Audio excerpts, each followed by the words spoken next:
Okay.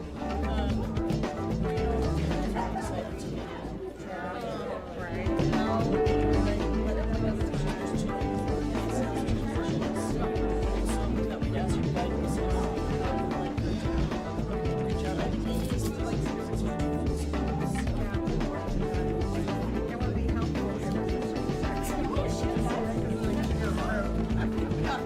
but it doesn't have.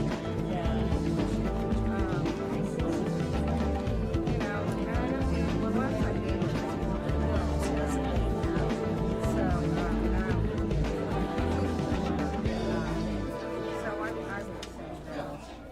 Daniel or somebody. Do you want to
Yeah, I do too.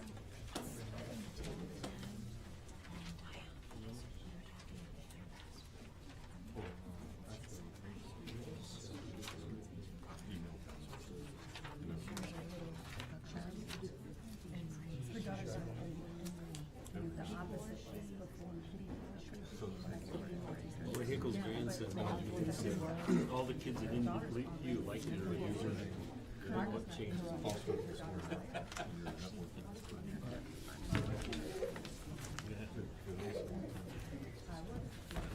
If you're into the physical layout or We told him that. Tim didn't know that. We said, hey, Tim, because you guys have she painted for hire. Okay. We needed to show that it was to do with you. And you wouldn't because you still sit on it, like, and because you guys have to. So at this time, I'm calling the school board meeting to session. Today is Monday, January 7th, 2019. All board members are present, and Happy New Year to everyone. And at this time, Mr. Foster, would you lead us in the flag salute, please? I pledge allegiance to the flag of the United States of America and to the republic for which it stands, one nation, under God, indivisible, with liberty and justice for all. Thank you, Mr. Foster. And if we could have our opening statement from our school student board member. We want to welcome you to our board meeting and thank you for attending and supporting the works of the Anchorage School District and this board. The board thanks students, parents, teachers, staff, school business partners, and the entire community for your investment in our district with your time, your talent, and your tax dollars. If you are unable to be physically present for the entire meeting, you may choose to tune in to the Municipality of Anchorage's Channel 9 or YouTube to watch the live stream. Recordings of the meeting are also available through the agenda and board docs. Thank you. Is there any dissension over the agenda at this time? Ms. Hildy? Yeah, I'd like to move to amend the agenda to add discussion of Anchorage School Board salary increases as provided in Municipality of Anchorage Commission on Salaries and Emoluments of Elected Officials Resolution 2018-2. And you'd like to add that to action items, or? I'm Yeah, I think it's gonna have to go to non-action. yeah, that's what I, Okay. non-action, thank you. I'd second that. Okay, thank you.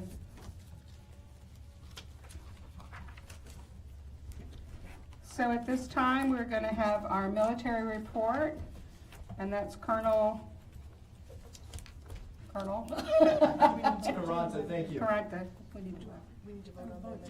Oh, I'm sorry, yeah, we need to vote, I'm sorry, Colonel. We need to vote to amend the agenda, We'll have to do voice vote because I'm not set up Yeah. as the action item. so just do roll call. Yeah.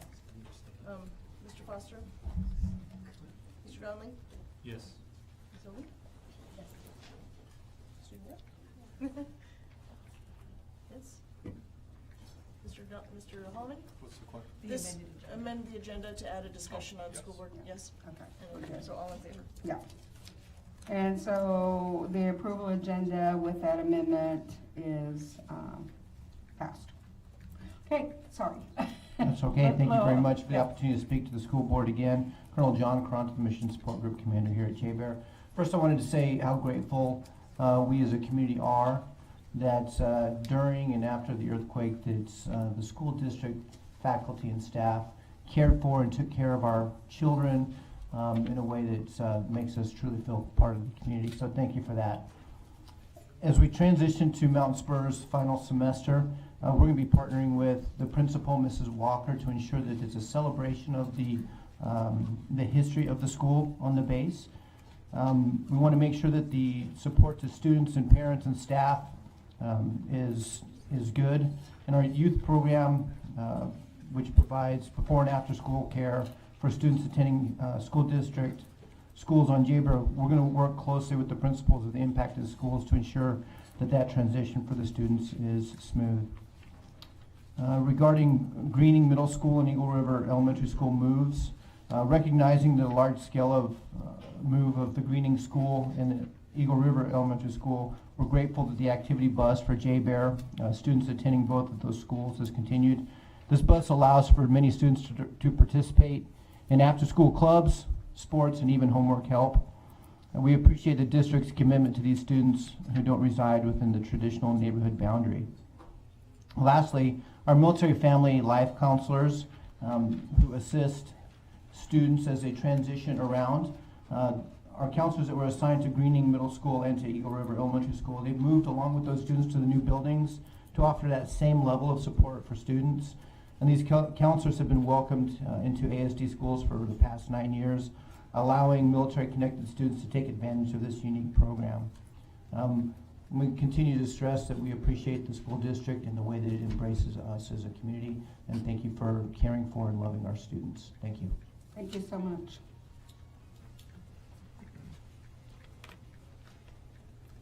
And now, Emma, I know you guys haven't been in school, so you probably haven't have a report. Emily. So our committee reports, do we have a report from governance?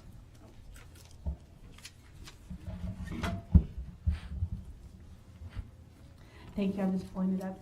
Yeah, we talked about a few different items at our December meeting. One was employment of relatives. We considered a policy revision on a notice requirement. After discussing the existing procedural safeguards, we voted not to proceed with that revision and a vote of 1-1. We talked about committee roles, membership and voting, and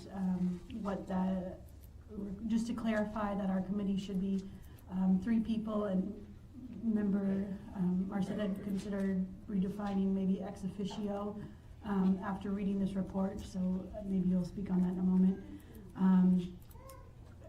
That when they are referred to a committee, it's a 2-3 vote for anything to move forward in that committee. Member Foster clarified that we didn't just discuss requests for information from the administration, but more requests for analysis. Of course, we want free discussion between administration and board members, but if we're going to ask for some sort of analysis, then that would be appropriate for a committee vote. And then in sending things to the appropriate committee, if you have a finance concern, a budget concern, then send it to the finance committee, and more just support for following the committee process. We talked about superintendent evaluation falls under the review of the governance committee, and member Marcet is overseeing that process, and it was fine with that continued. We talked about management audits, they're also governance committee, and I'll be reviewing our past audits and present a timeline or framework of what we might do in the future, and then the committee would then review that and come up with a plan. We also talked about school board funds for travel and board development. And there's a prior authorization that the president of the board reviews approval of any budget item for board development and related travel. And then there was a code of ethics one that we'll see on the agenda tonight that came out of a Department of Safety audit regarding some FBI background checks, and we'll just talk about that when it comes up as a non-action item. Okay, and I did want to comment because I wasn't able to make that meeting, but there has been some conversation about the president being an ex officio member of those, and ex officio usually has a voting member. So I'm hoping that in our next governance meeting, we can maybe add something to that, which just says the president shall be an ex officio non-voting member of all committees except the nominating committee. Exception is when a committee does not have a quorum and the president would have to be a voting member. And then that would justify and we can, our bylaws or policies can oversee Robert's rule. Yes? If you could just send me the wording on that, I would appreciate it. Thank you. Yeah, I will. Thank you. And our communications. So our last communications committee meeting was on November 14th, and then we had in lieu of the meeting in December, we had our legislative priorities lunch with our Anchorage delegation, and thank you all the board members who participated in that. Our next meeting was scheduled for the 16th. I do need to reschedule that because I'll be out of town that day, so I will let everybody know when that, it'll probably be the following week. And finance? Finance has not met since our last meeting. We are tentatively scheduled for January 22nd. Okay, thank you. And at this time, I'm going to read the statement on our public testimony on non-agenda and non-action items. And the board welcomes public comments on agenda items, both action and non-action, as well as in general. We value public comment as it both ensures that we remain aware of public thoughts, ideas, concerns, and informs our decision-making process. We have a table front and center with 2 seats and microphones available for testimony when I call your name. You will have 3 minutes to testify, and you'll begin speaking when you see the countdown clock to your left. When you have 30 seconds left, the number will turn yellow, and when the timer reaches 0, please finish your sentence. And I am going to ask participants to be very conscious of that 3 minutes because we do have quite a few testifying this evening. In order to provide equity to all that would like to speak, the board asks that there be no clapping after testimony, as it may intimidate others wishing to testify with opposing opinions. And additionally, it's not a practice that board members answer questions or engage in discussion with members of the public. This is your time to speak and our time to listen. The board will consider all information shared by the public, and when deemed necessary, issues raised in testimony will be referred to administration for follow-up. And our first speakers are Jessica Noble and Carrie Carpenter.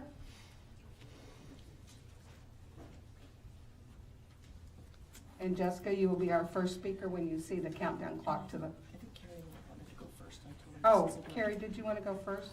It's okay, Jessica. Oh, okay. Thank you.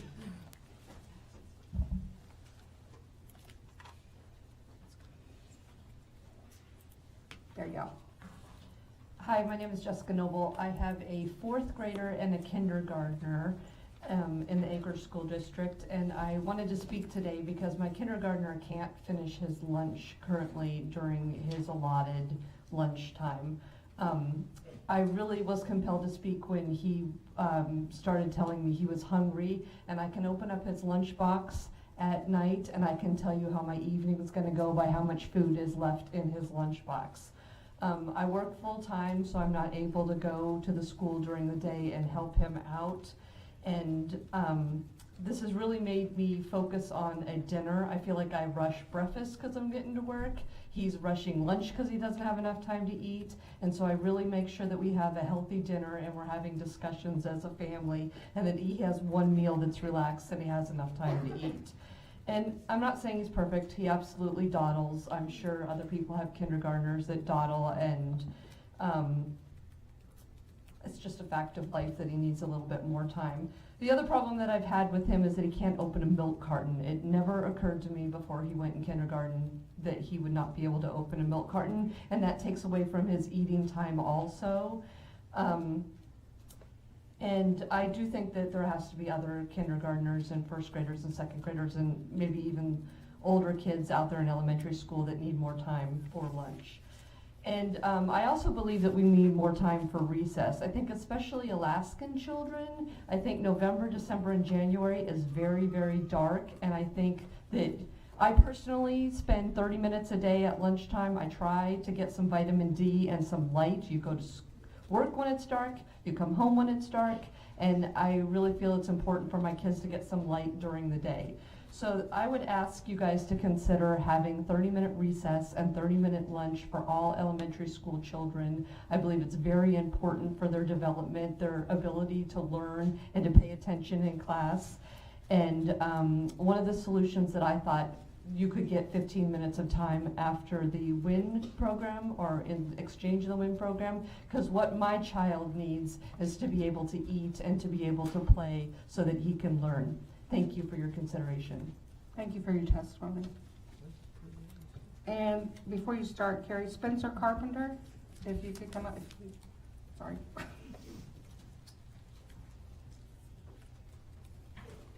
And Carrie, you can begin when you see the clock. Hello, school board members, Superintendent Bishop, and the rest of the ASD administration. My name is Carrie Carpenter, and I am here tonight because I believe all children in our school district deserve to receive a good education and have their daily health and wellness needs met. ASD 60 is asking that every school provides a minimum of 30 minutes for lunch and 30 minutes for recess. I have heard on multiple occasions representatives of ASD comment that recess and lunch have not been cut in over 10 years. Last year, in the largest elementary school in the state of Alaska, recess and lunch was cut from 60 minutes to 45 minutes. The cut affected nearly 700 students. You will hear from some of those students this evening, and I hope you will listen to them because they are representatives of students struggling with these same issues all across our district.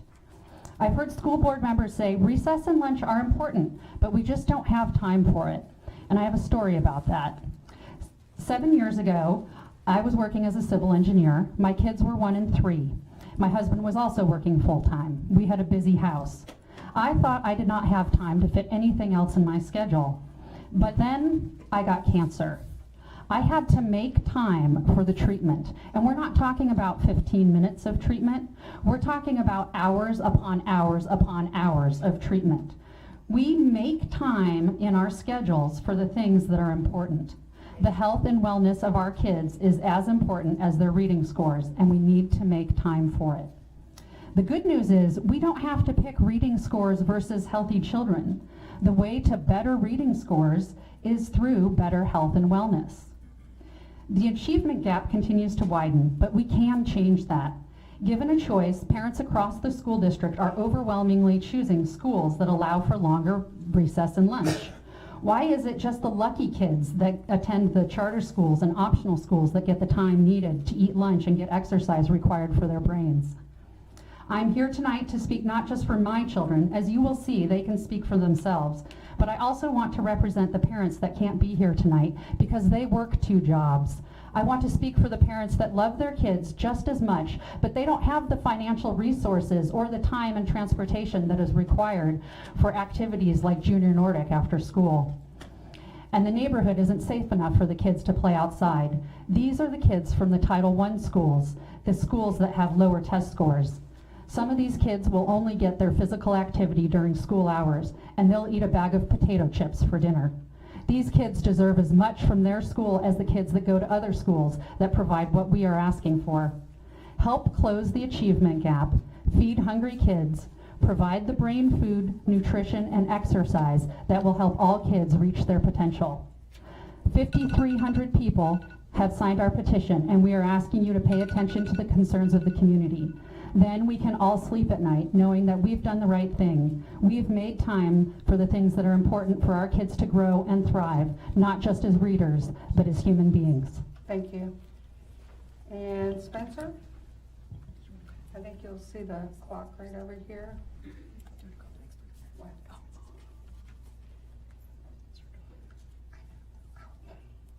Hello, my name is Spencer Carpenter, and I would like to thank you for the opportunity to share.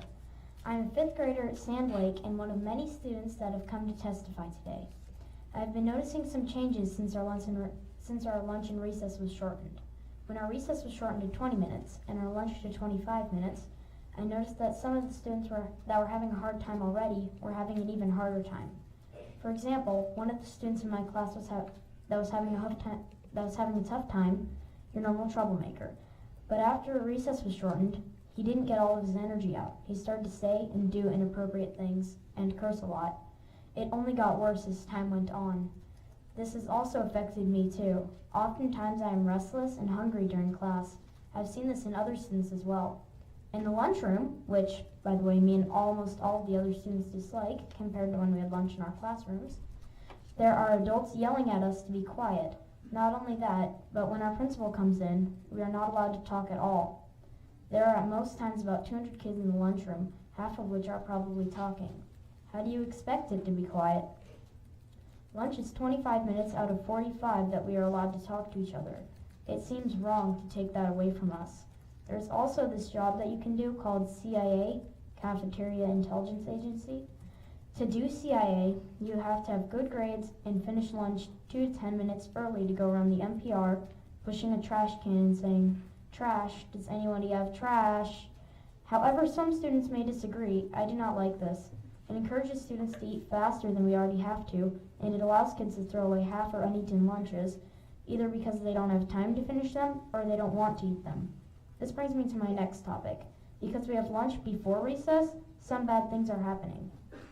If kids are excited for recess, they'll be eating too fast, either because they are really excited for recess or they want to be first in line to get outside. They also don't eat as much because they haven't exercised yet. If we were to have recess first, students would have just gotten 20 minutes of exercise and would be a lot hungrier, resulting in more of their lunch being finished. I hope that even if we do not get a longer lunch and recess period, you will consider swapping when lunch and recess happen. Sand Lake Elementary is the school of the lion, the king of the jungle. Lions are smart, a symbol of strength and power. How do you expect all 700 of us to be strong, smart, the figure of discipline, with a short lunch and recess, which causes restlessness, boredom, and other negative emotions?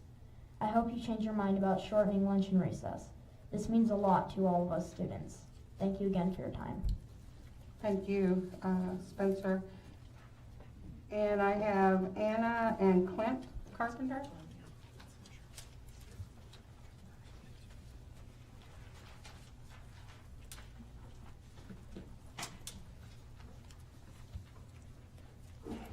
And Anna, would you like to go first? Okay, sure. You can begin. Hi, my name is Anya Carpenter, and I'm a 3rd grader at Sand Lake Elementary School. I'm here to talk about lunch and recess and how it affects me and other kids. I have strong emotions, and other people like me have strong emotions too. Strong emotions are really hard to control. Like if I get angry, I get so angry, and I have a hard time controlling it. My strong emotions can be caused by not getting enough exercise and enough food. I also want to talk about getting hangry. At lunch, the longest amount of time that students get to eat is 13 minutes. I need food for energy, and I need energy to concentrate at school. During lunch, kids like me do not eat very fast, so they do not finish their entire lunch, whether they packed it from home or they got the hot lunch. If kids don't eat their lunches and then their lunches are put in the trash. When the lunches are put in the trash, lots and lots of food is wasted. When you waste lots of food, it causes big problems for us, like extra food waste that we wouldn't have if you gave kids the time to eat their lunch. When I am hangry, I feel like I lose control. If I lose control, I feel like I could hurt my friends and family, not physically, but emotionally. And if I say something when I'm upset, I can hurt feelings, and I don't want to say that stuff. I'm just hangry. During school, teachers tell you the time to talk to your friends at lunch, but during lunch, our teachers are yelling at us to be quiet. Recess is actually the only time we get to talk to friends. I think talking to friends is important because you get to tell them how you feel, and you can ask them if you need help. You can express emotions and let your friends know that you might need a friend right now. Also, during recess, you get to exercise. Exercise is very important for everyone because it makes you healthier and it tends to take away energy if you have too much energy. If you have too much energy, it's easier to get angry and frustrated at school. So a break lets you spend that negative energy and rest. Kids need that. I also get strong emotions when I don't exercise. Every child should get an hour. Some kids don't get that much. Exercise is because they don't have time or money after school to sign up for extra sports. When I get a break from school, it lets my mind reset and calm down and lets me go do a bunch more work than I was able to do before. Go Noodle is something that some people do at school. It is helpful and gives you exercise. One thing it doesn't give you is fresh air. I learn best after I have just gotten a bunch of exercise. I'm pumped after recess to come in and do the work, and I'm more enthusiastic about doing it too. When I'm outside, I like to run and round and talk to my friends. I hope you will make recess and lunch longer at our school like it was before. Thank you. Thank you.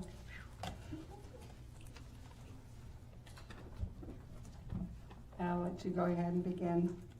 Clint.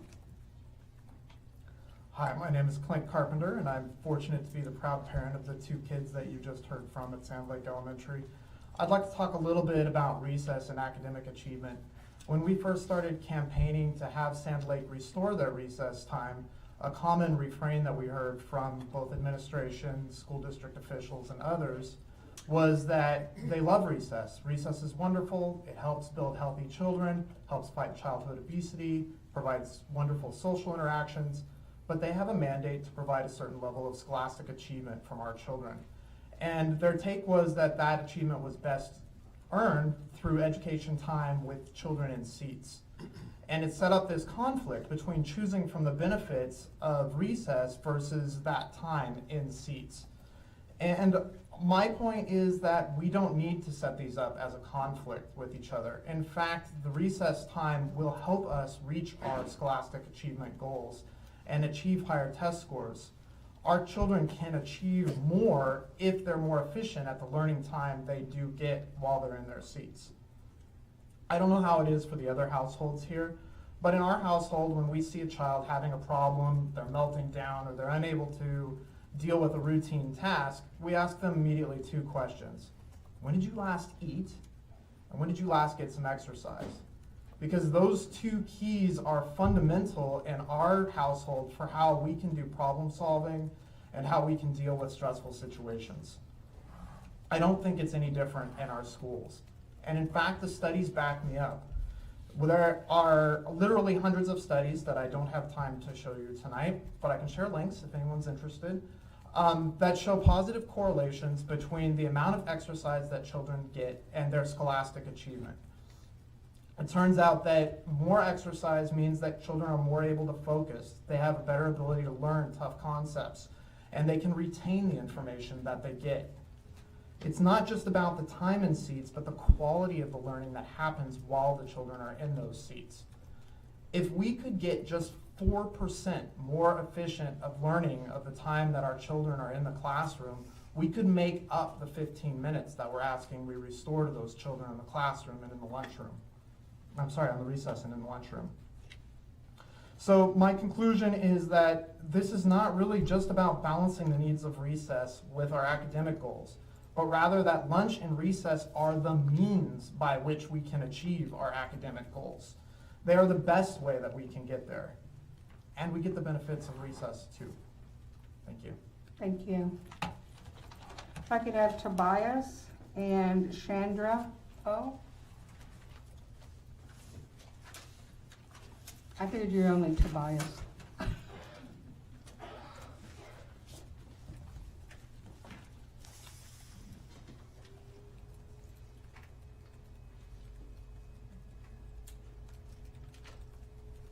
Hi, I'm Tobias Schruel. I'm a parent of a 5-year-old kindergartner. Him right here. That's first day of class. Ecstatic about school. He loves his teacher. It's what you want. School board members, Madam Chair. When I heard about the cuts to recess, I was very upset. We are a very active family, physically active. And we're academically very strong. We've always been. Mom and dad, grandparents. We have awards about athletics all over the wall. Our kids in preschool spent at least 3 hours a day outside. Self-motivated play, creativity. Guess what's needed in the future economy? That's what's needed, creativity. How do we get it? Not through structured, sit-down instruction.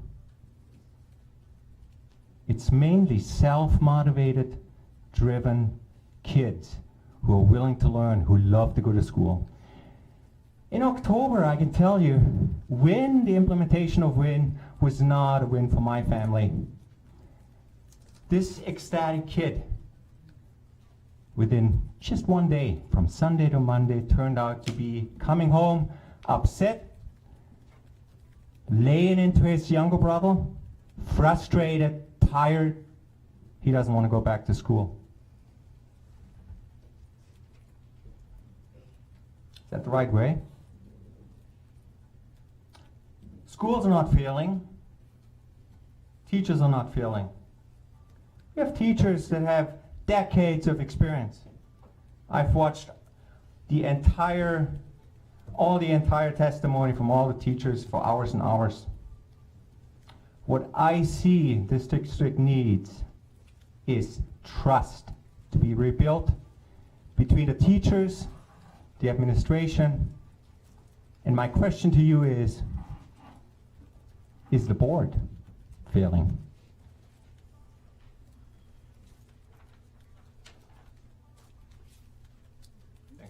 Okay, thank you for your testimony. Eleanor? When you see the clock. Oh, Chandra, I'm sorry. Hi, yeah, my name is Chandra Poe. Eleanor's next, I think. I have 2 kids at Sand Lake Elementary, and I am here tonight because I am also concerned about the reduction of their time for recess and lunch. At the start of the 2017-18 school year, our time was reduced by a quarter. It went from an hour to 45 minutes. And this was done really silently. We had no idea it was coming at all. So not only was there no chance for input, there was actually no notice at all that this had happened. We didn't know about it until our son asked if he could wear his watch to school. I said, sure. And he timed it because he was so sure that it was so short. I don't think that's the way that I should find out about a change like that. That concerns me. We entrust our children to the public school system for 6.5 hours every day. And for the first 5 years of our experience at ASD, this time was deemed adequate to provide that hour for combined lunch and recess. I think the time is still there. I do believe that everyone in this room has the creativity, the the smarts, the willpower. I mean, you are obviously very dedicated to our kids and their education, or you wouldn't be sitting in these seats. I mean, the fact that you do what you do, it's fantastic, but there is a problem here. And I don't think we have to wait to lengthen the school day. I don't think we have to make this be something that takes a super long time to fix. It is something that was done very quickly, and like I said, very silently. And I would like to see it be undone. I would actually like to see it go up, honestly. But we'll take a first step, right? So at least going back to a half hour each is our basic ask. And for there to be more of this communication, I honestly don't believe there's anyone in this room that doesn't care deeply about our kids. I really believe that. But this is an issue that is district-wide, very, very meaningful to many families who are being impacted, who have hungry kids coming home, pent-up, frustrated kids coming home. My kids' attitudes about school have gotten worse since this happened. They're not as excited about school anymore, and it breaks my heart because we love education at our house. So thank you for your time and your consideration, and we'll look forward to seeing a solution. Thank you for your testimony. Now Eleanor and Dr. Jennifer Perkins. And Eleanor, you'll go first when you see the clock start over there. Hello, my name is Eleanor Poe, and I am a 6th grader at Sand Lake Elementary School. I am here to inform you of my personal experience and what I see in my class with the shortening of lunch and recess. This year, my class and I are so fortunate to have teachers that take us outside to learn. On days when we do go out, I feel refreshed and ready to learn. I can approach things I don't want to learn with a growth mindset. My class is better behaved and cause many less distractions. Being one of the kids that doesn't cause distractions, I can tell you that it gets really boring to sit there and listen to the teacher make behavioral corrections instead of teach. I once saw a quote, "The mind is not a vessel to be filled, but a fire to be kindled." Plutarch. If information is paper and wood, and our teachers are the lighters, we're still missing one essential thing, oxygen. What better place to find that than outside? When I was in 4th grade, a year and a half ago, I used to have 30 minutes for lunch and 30 for recess. Now, I have 20 for lunch and 20 for recess. I know that when someone finally addresses the issue and solves the problem, it will no longer affect me because I am in 6th grade and leaving elementary school. But I hope that my little brother and my younger friends can have the experience that I used to. Thank you for your time. Thank you for your testimony. And when you see the clock to your left. Hello, my name is Jennifer Perkins. I'm a family physician at South Central Foundation. And as a family physician, I have the opportunity to learn about the health and the social challenges of multiple generations. I don't have much to add to the concise and I feel like very well supported proposition that's been placed before you. But I would like to add just a couple stories from my own experience about why I think it's so important. I'm going to tell you about a girl that I call Ella. She's a 9-year-old. She's witty, she's smart. She also has a BMI that's above the 99th percentile, so that's the body mass index. She's the daughter of a single mom who is also obese. They have been trying so hard. They've made a lot of dietary interventions, and yet they feel a little restricted by their limited budget. They also are really trying to incorporate more physical activity. Unfortunately, they live in one of these neighborhoods that neither Ella nor her mom feel safe to walk around.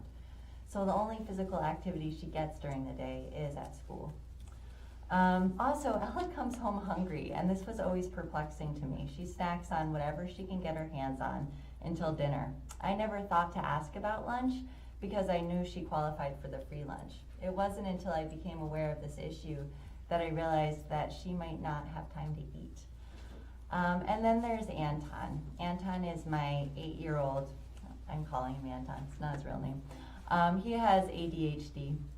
His mom left when he was 3 years old. His dad and new wife have a new baby. He spends most of his time with his grandma, and his grandma is drunk probably 3/4 of the time. So anyway, Anton has a hard time controlling his anger. He lashes out with his body when he feels frustrated. That's the way he described it to me. It was very cute. He also tells me that he runs until his lungs hurt and then he's not mad anymore. I really hate to lose this for him, the small amount of time that he actually gets to be physically active. So even if I were the best doctor in the entire world, I have maybe 10% of an effect on people's health outcomes. The rest of it really is mostly social and then decisions, right? So school is so much more, as you well know, than education. It's also structure for some kids. It's also nourishment. It's socialization. So I can treat Ella's diabetes and high blood pressure and heart disease, or we can decide to provide simple, sensible interventions now, allowing kids to eat and play. Of course, we also need to do other things, right? It's not a simple fix. We need to support our teachers and prioritize reasonable class size, et cetera, et cetera, et cetera. But I think it's a good place to start. And as you well know, these beautiful children are not numbers. They're our future, and they're our hope. Thank you. If I could have Shelley Biss and Annika Biss.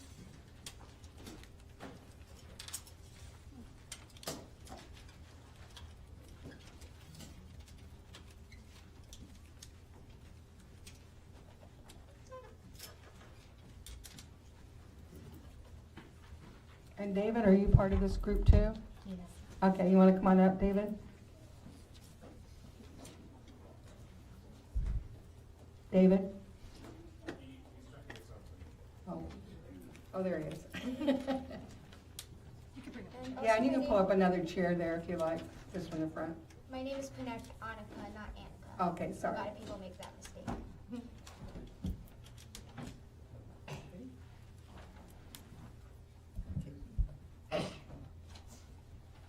And whoever would like to go first? Okay. My name is Annika Biss, and I'm a 5th grader at Sand Lake Elementary School. I think that we should have more time for lunch and recess, and this is why. When I was in 4th grade last year, I would often ask to go to the bathroom. For me, these times would be mini lunch times. I would sneak food into my pockets so that I can eat in the bathroom. This was because I did not have enough time to eat my lunch. The reason I don't do that this year is because my teacher is quick in the transition of subjects, and I don't have time to go to the bathroom as much, but I'm still hungry. I also noticed at lunch there was a lot of wasted food. I'm a CIA agent, meaning Cafe Intelligence Agent. As a CIA, my job is to go around and collect trash during lunch. When I do that, the people ask me to put the extra food on the share cart because they do not have time to eat those items. Some of us are also slow chewers and we don't have time to finish lunch. So we stuff our lunch in our pockets, throw the lunch away, or put it on the share cart. On average, I don't have time to eat all my lunch. I would need about 10 more minutes to eat all my lunch. Since I don't have time to eat my lunch, I am very hungry after school. Some of my friends ask me for my lunch that I did not eat, and I give it to them. When I get home, I am very hungry and I need something substantial to eat before I do any activities. I have like a dinner around 4 p.m. because I'm so hungry. It has taken the place of a family dinner. Since my brother and I need to eat a lot after school, our family gave up on having a family dinner later in the evening since we are not hungry then. I am also aware of many studies that indicate that we need more time to eat and play. For instance, there was a study in which scientists studied 2 groups of kids. One group of kids had recess and one did not. They tested both groups. The kids who had recess scored higher than the ones who did not. There have been so many studies indicating that more physical activity leads to higher test scores. Recess will also benefit teachers. It gives them a break, time to plan, correct papers, meet with each other, and eat themselves. I think more time for lunch and recess is a win-win. Thank you. And David, do you want to go next? My name is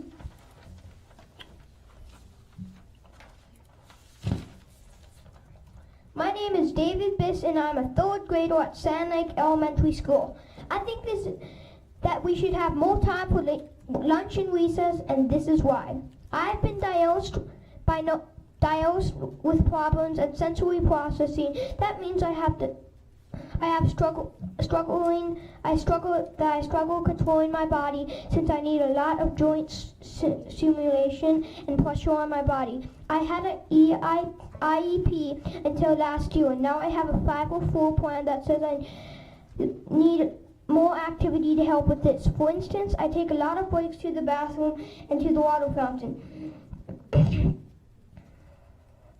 I have a weighted vest. I have a chair that walks. All of these things help me concentrate and have more control of my body. Recess and PE do wonders for me, and have helped me keep me in the general classroom with my peers.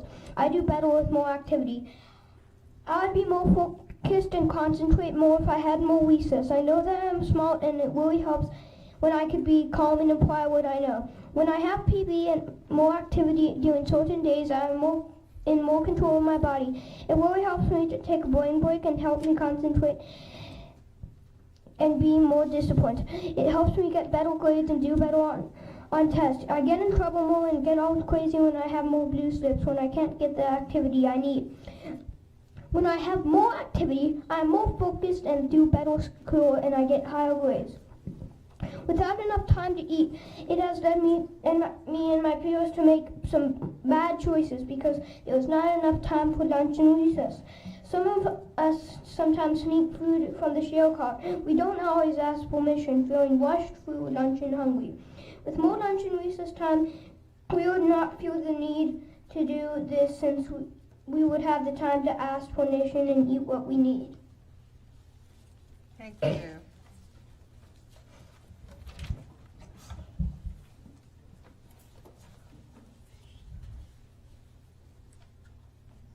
I am Shelley Biss, and I am the parent of Annika and David, who attend Sand Lake Elementary School.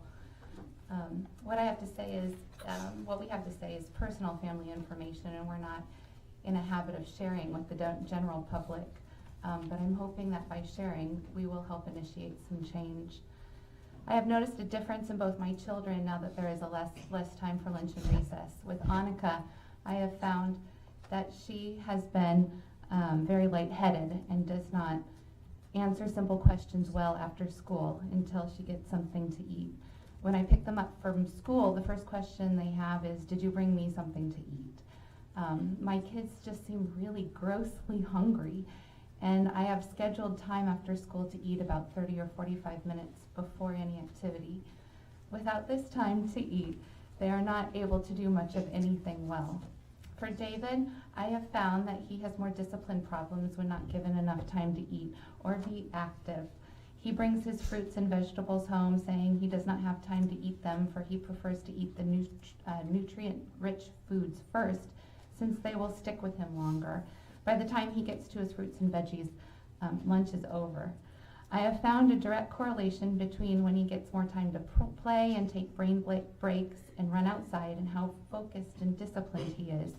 I don't want him to have to cut corners to get his needs met. I don't like to know that he is lying to be able to eat his food or take from the share cart without permission because he feels like he has no time to ask. I visited my children during lunchtime. A few years ago, my kids ate lunch in their classrooms. This seemed terrific, for they could eat at their desks, they could talk with their peers, and they could have their winter recess gear close by. However, last year that changed, and our school decided that lunch needed to happen in the MPR room. Now it takes 5 minutes to get to the MPR room, cutting into eating time. The MPR room is loud, and it's hard to manage since the room echoes and there are 300 plus students crammed in the space eating at the same time. My kids are yelled at through a microphone and to stop talking, and some were threatened to take recess away or to do detention if they did not comply. As a parent, this was shocking to see. Our kids just wanted unstructured time to visit and eat with their friends. Most of us get 30 minutes to an hour for lunch at their jobs. It seems silly that our kids only get 20 minutes total, or an average of 12 minutes in front of their food, all the while asked not to talk. So what I'm asking is a revision to the school district's 50-40 nutrition and wellness policy to mandate at least 60 minutes of lunch and recess. This seems like a reasonable amount of time for our kids to eat and play. I know that studies have found that more blood to the brain has indicated that it increases test scores and achievement levels. This and so many reasons are why I think we need more time. Thanks for your consideration. Thank you for your testimony. Thank you. Meredy, and I apologize if I don't say these names correct, Meredy Little and Leah Siemens? Close. It's Littell. Littell. Okay, thank you.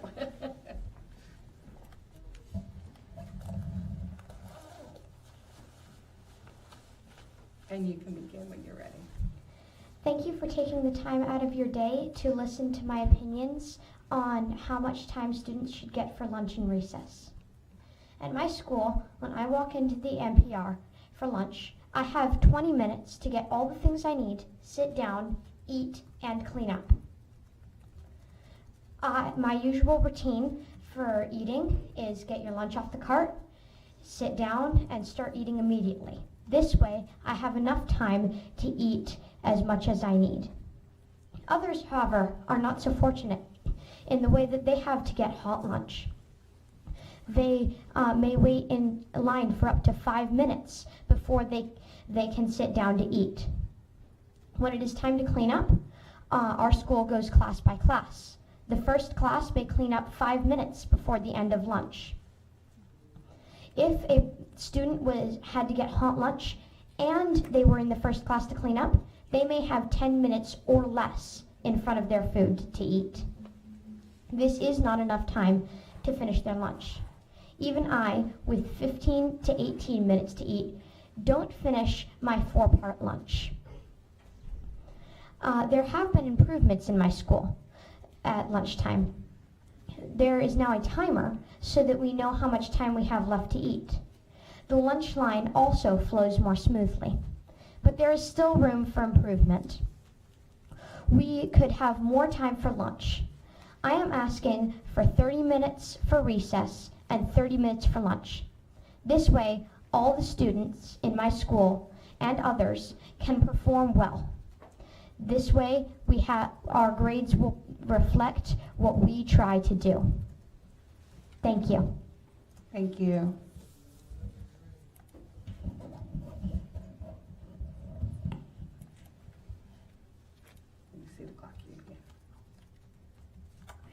Good evening. Thank you, school board members. My name is Leah Slemons, and I am a parent of a soon-to-be Trailside kindergartner, and I'm looking forward to so many things about next year. But I'm especially looking forward to my daughter's chance to forge new friendships, learn problem solving with her peers, and to do that in a way that will make those lessons lasting. I am not yet actively a classroom parent seeing these changes that students have described, but I am convinced by the body of research that shows the academic and social benefits of adequate recess time. And I have my own observations to share of my daughter being in 2 different in-home daycares over the past few years. In both of these cases, a very do-gooder, rule-follower kid came home with stories of the bad kid in her group of peers. And in both of these cases, the dedicated, caring caregiver knew that there was conflict. But in the first case, my daughter clung closely to the side of the caregiver and didn't really interact directly with the other child, and declined to go outside and play in the backyard. At the current preschool she's at, there's more guidance to directing those children to work out their conflicts together, and they play outside for extended periods of time. And over time, I heard an evolution of her relationship with the bad kid, to the point now where she describes the imaginative games they play together, that she describes that child as her closest friend at the preschool. My most recent elementary school classroom experience has been as a volunteer coach for Girls on the Run, which is an activity and social program for 3rd through 5th grade girls. I participated in this at a Northeast Anchorage School District school, and heard from the teachers that they were thrilled when our program started for the extra activity it got these girls. And these girls most particularly and keenly desired to just play together. And that was when they had a free choice activity, they would go out and play on the playground equipment. And that really flourished the relationships in that cohort. So my closing picture is just a sentimental one of going on a walk after preschool with my daughter and some of her friends, and my daughter pointing out, this is a bird nest I made for you, to another girl. It's when you're tired and grumpy, go here. I'm asking for 30 minutes recess so our kids have more bird nests. Thank you. If I could have David Carter and Henry Mouton.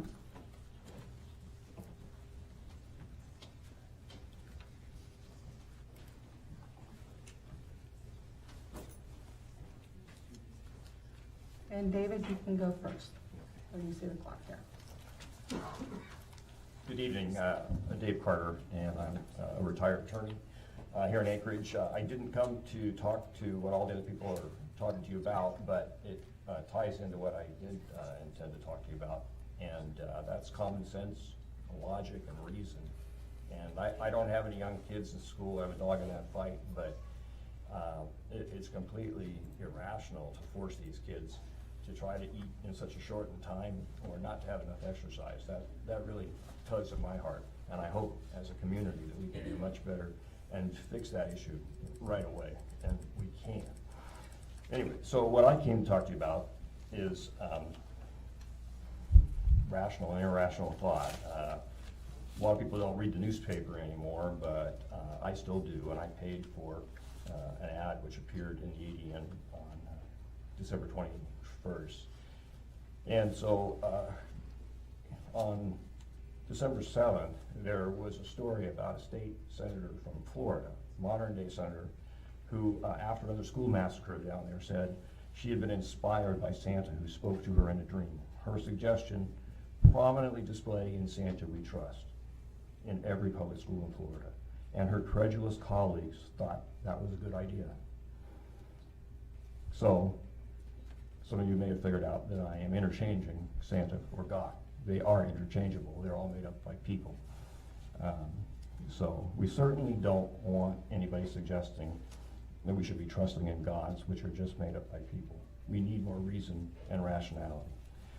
Anyway,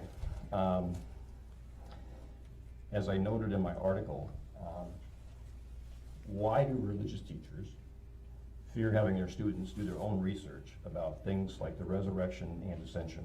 You know the answer. Where is the evidence beyond what 8 or 10 people said they saw 2,000 years ago? What did the other people there at the time say? Magicians can make large animals disappear and reappear. Was a magic show involved with Jesus? You are immoral if you would suggest that your students are somehow bad, if they use their natural curiosity, reason, and apply their own common sense to these matters. As a community, let's keep the conversation going. We can educate our citizens with accurate information.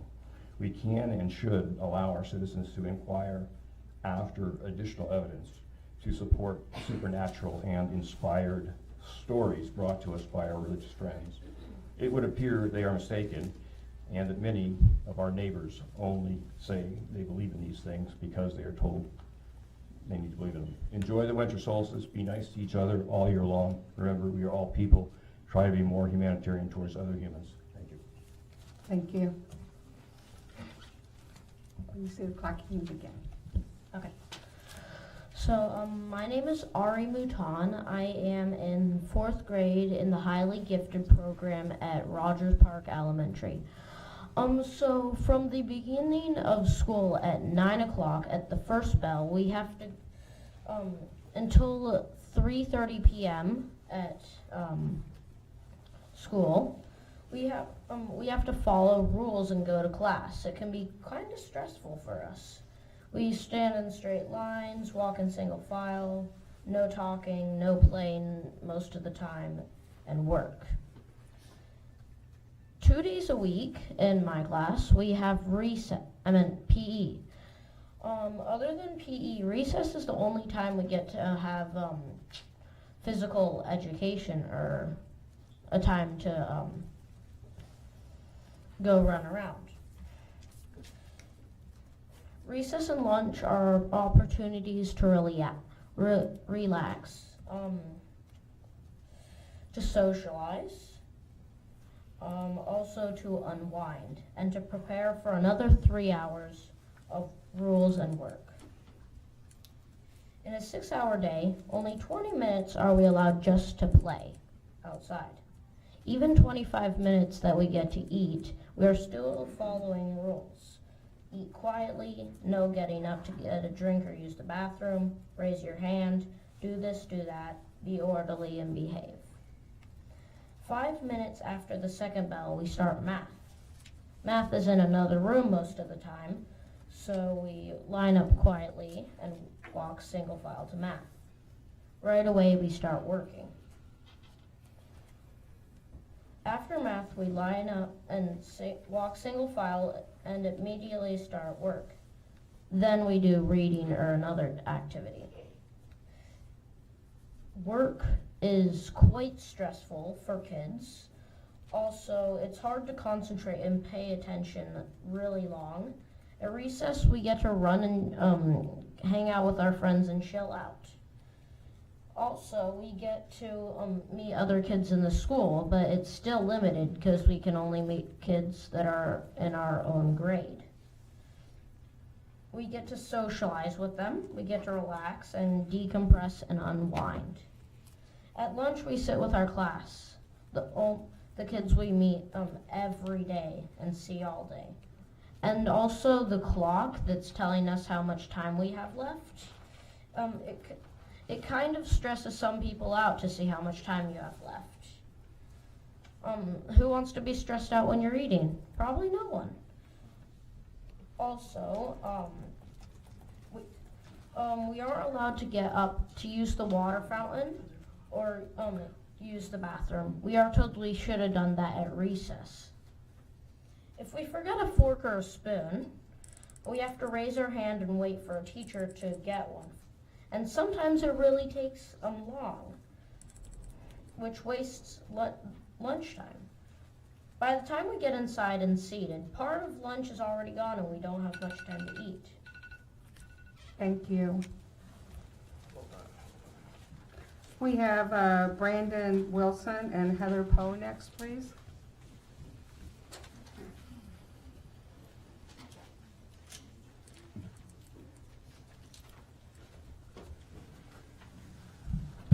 Brandon, you're first. Happy New Year, everyone. For the record, my name is Brendan Wilson. I'm the president of the Anchorage Principals Association.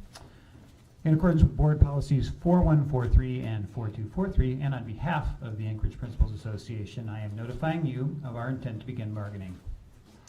We ask you to direct the superintendent and her administrative team to begin bargaining with us immediately. We further ask you to direct the administration to discuss amending our current contract rather than beginning our next one early, and we ask this for 3 reasons. First, and most importantly, it will restore trust. As Member Donnelly pointed out at your last meeting, we were one of the bargaining groups that took you at your word that there could be no percentage salary increases for anyone during the duration of our contract. Reopening with us will assure us that circumstances have changed, versus giving us reason to believe you did not bargain in good faith. Secondly, it supports the development of future instructional leaders. Just as teacher quality is the most important factor in student achievement in every classroom, the quality of the principal is the most significant driver for student growth in every school. Our most successful principals are often the ones who mastered their craft as teachers before moving into leadership. Comparing our current contract to the new AEA agreement, most teachers with a master's degree and 15 years of experience would have to take a per diem pay cut to become an assistant principal next year. We need to provide incentives for our best teachers to become excellent school leaders who will solve difficult problems like how do we balance the needs of kids mentally and physically, as you've heard about tonight. Finally, we understand that the district is weary of negotiations. Remediating our contract to keep pace with the new AEA agreement can be done quickly and respectfully. We do not wish to negotiate through the media, social media, or through any method that damages relationships. We offer this opportunity to support and foster a leadership pipeline and restore trust. And we thank you for your consideration. Thank you, Ms. Russell. Heather, you can begin when you see the clock. Hi, my name is Heather Poe, and I'm a licensed and registered dietitian in the state of Alaska and the state of Idaho. And I'm here today to talk to you about the ASD 60. I specialize in disease management, acute care, also in outpatient counseling with eating disorders, bariatric surgery, and athletics. I have I'm a mother of 2 boys, and so they are 9 years old in 3rd grade and 6 years old in 1st grade. And they attend the alternative school program at Northern Lights ABC.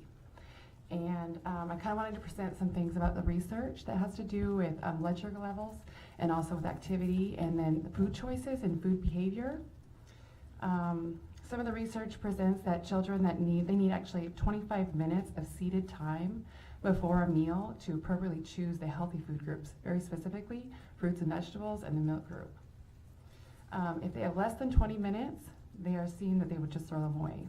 So it increases food waste, the very thing that we're trying to increase in their diet. Also, students participating in the hot lunch, they have an average of 7 to 10 minutes less than those bringing home cold lunch from school or from home, and that's because of the long serving lines. So that gives them an average of maybe 10 minutes before their meal. These various factors increase food waste and irritability and behavior issues due to low blood sugar. Also the inability to focus because of that. Poor academic performance, and then produces lower grades. Higher rates of absenteeism as well. It has been proposed actually by the Journal of Child and Nutrition Management to increase total cafeteria time to 26 minutes. This would allow about 4 minutes of transition time to and from the cafeteria if there's NPR, depending on whether kids actually eat lunch in their classrooms or not. This increases the time at least to 20 minutes of seated time for all children, depending no matter what, if they're being hot or cold lunch. Currently at Northern Lights ABC, they have a snack time in the morning between 9 and 10, and that lasts between 5 and 15 minutes. Lunch times last between 20 and 25 minutes, depending on transition time. And recess is between 25 minutes. Scheduled time is 20 minutes of lunch and 30 minutes of recess. And what we see is that really the transition times between putting all their gear on the winter times becomes the biggest influence on that. We feel that schools have a huge influence and responsibility in teaching eating and physical activity behaviors due to the fact that many children eat possibly 2 out of 3 of their meals at school and receive most of their physical activity at school. On a personal note, I have 2 children and they're very different. I have one that has a human siphon, and so he pretty much eats everything whole. So I try to encourage him to actually chew his food for digestive reasons. Whereas my youngest one doesn't even know there's food sitting in front of him, and then he is a bit of a lollygagger, but the point is he actually, he embraces the creativity of eating. He likes to sit in front of it, play with his food, and he likes to play with different combinations, and that actually increases his ability to eat different foods. Thank you very much. Thank you. July Lucky and Susan Beasley. Oh, sorry, Julie. I need to put my glasses back on. It's the alternate spelling, I'm sure.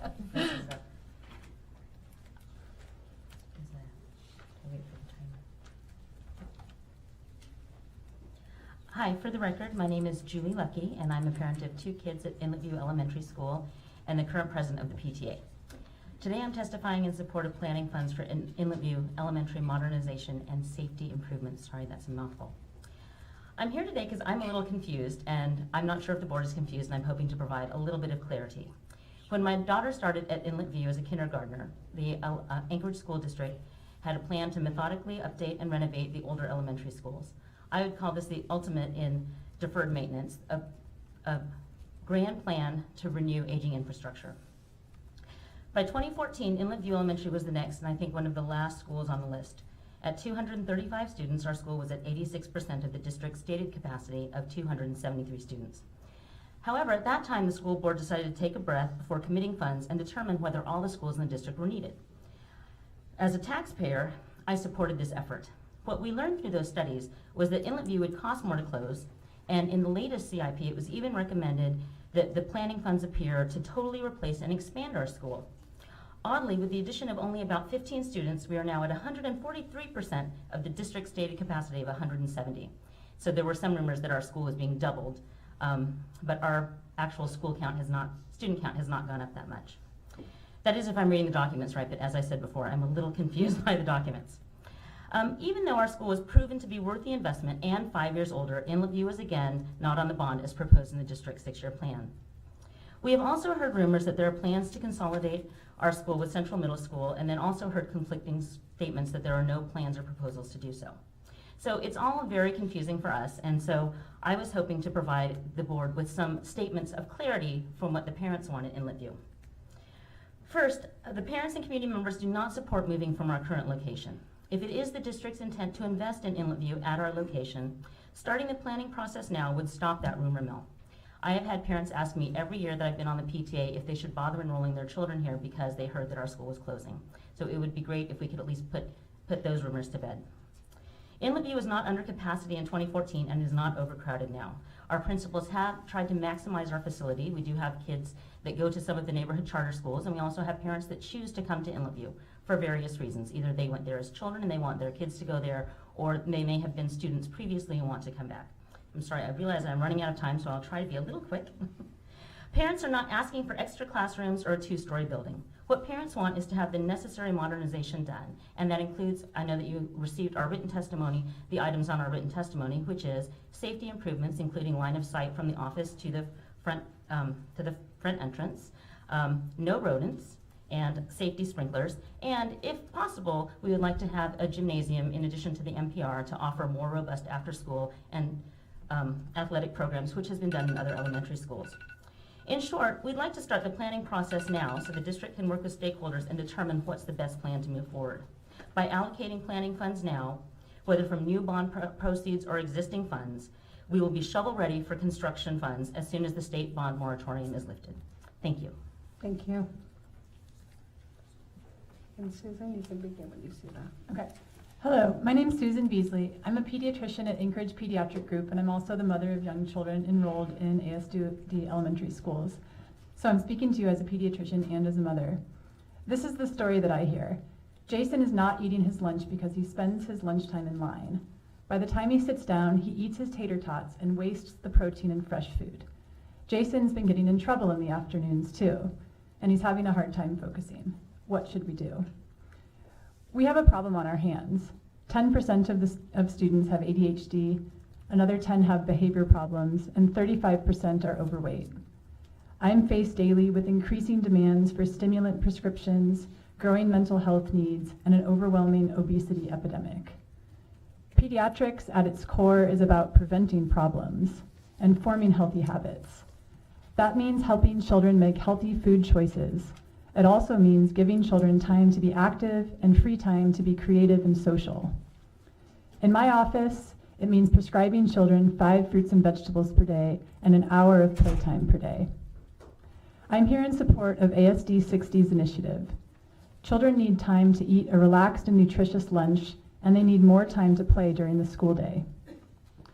After waiting in line, children receiving subsidized lunches have only 5 to 10 minutes to eat. A child recently told me that he did not want to eat an apple during his lunch because it takes too much time. Research shows that scheduling recess before lunch and allowing enough time to eat generates less food waste, that students make healthier choices, and that they have fewer disciplinary problems. By expanding the lunch block, we might achieve the CDC's recommended 20-minute seated lunchtime and better long-term health outcomes. Play is not frivolous. Just as physical education has proven benefits for health and academic success, recess or unstructured play offers its own benefits. In fact, the American Academy of Pediatrics recently recommended that pediatricians write prescriptions for play. Play provides kids with time to rest, imagine, move, and socialize. Studies suggest that after recess, students are more attentive and better behaved. Recess also helps children acquire social skills that may not be achieved in the classroom. Through play, children learn valuable communication skills such as negotiation, cooperation, and problem solving. These skills help provide children a framework for managing stress and developing resilience. Let's focus on prevention. By supporting ASD 60's initiative to expand lunch and recess, we are acting on the best available research regarding children's health and moving towards preventing problems. My hope is that by giving my patient Jason a prescription for play, and by having a framework in place for him to play during his school day, it will be less necessary to prescribe him a stimulant in the future. Thank you. We could have Kelly Lessons and James Hilger.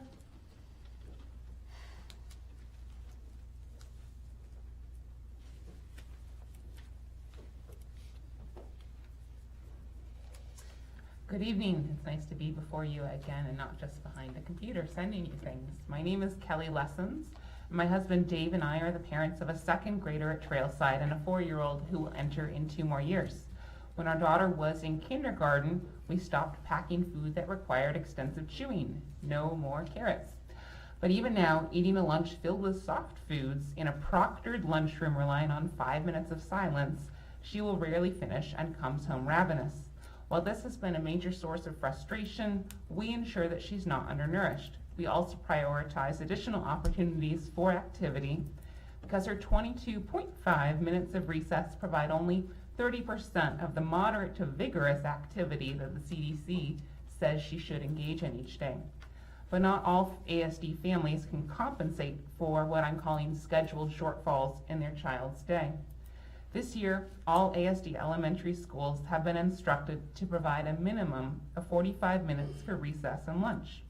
Certain charter and optional programs, however, exceed those standards. While the exceptions are wonderful, ASD's basic framework does not guarantee the minimum requirements set forth by the CDC, or, as I've written to you before, Alaska's Gold Standard Wellness Policy. This is developed by HHS. Both of these sources unequivocally state that students require at least 20 minutes of time to eat after being served and seated. However, more than 90% of teacher respondents to an ASD survey are reporting that the last child in line for hot lunch at their school averages less than the evidence-based minimum. One respondent even said that their kid has as few as 5 to 7 minutes to eat his or her lunch. So I'm here tonight to ask the board to ensure that each school will create and provide a recess and lunch schedule incorporating at least 30 total minutes for recess each day, and modifying this from the original ASD 60 ask because site specificity is really important here. And no fewer than 20 minutes for all students to eat lunch after being for all students to eat lunch after being seated. A thoroughly revised and publicized Board Policy 5040 would also require recess before lunch, require additional time in the lunch block for students to be served their food, and protect students' right to recess. Even though such revisions will require carving 15 minutes out of the existing day, ensuring this will improve learning outcomes. Case in point, nearly every teacher at Aquarian has incorporated an additional 15-minute morning recess into their lesson plans. Even though some staff were initially hesitant about losing academic contact time, they now emphasize that this additional break, which happens in addition to a scheduled 60-minute block for recess and lunch, renders fundamentally different results in students' focus and behavior than in-class brain breaks promote.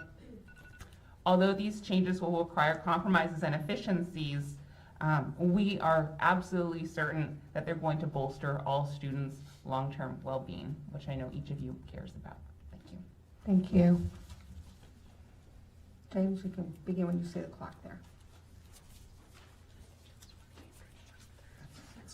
Thank you, School Board, for the opportunity to speak. My name is James Hilger, and I'm a parent of a first grader at Inlet View. I've been an Alaska resident for roughly 2.5 years, and when my wife and I were choosing where to live, we chose a house in the Inlet View district because of hearing good things about that school. We've been very happy with the school, and a lot of people we know from around Anchorage go to that school. But I know a few people that went to that school as a child, and they commented to me when they were telling me that they send their kids to other schools that, have you seen that school? That's one of the oldest schools. I don't think they've done anything since I was there. When my child was, so I was a little apprehensive before the first day. I'm very happy with the school, but I'm asking you to allocate some of the bond money to the planning for the planning for the necessary safety and maintenance projects with the school. The school is highly utilized. It lags behind school-wide on many of the assessments. There's temporary trailer classrooms, and you've heard it before, but as a parent, as someone that chose to send my child to that school, I think the school can be, the facilities can be improved. A second point that I want to touch on today, I want to support, give my support to the ASD 60 initiative. As I mentioned, I have a first grader at Inlet View, and I hear all the time from her and her friends that they don't have enough time to eat lunch. She eats her soft foods, her sandwiches that are easy to eat. After school, the first thing she asks me is, do you have a snack? And I'll look in her lunch, and she'll eat the vegetables when I open up her lunchbox and eat them right away. So she says she doesn't have time. She's hungry, she'll eat whatever's in there right after school. And it's, as everyone cited, there's a lot of research that supports that it's important for these children to have time. Thank you very much for listening to my comments. I'm positive that all of you care deeply about the children, and that's why you're up here today. Thank you. Thank you.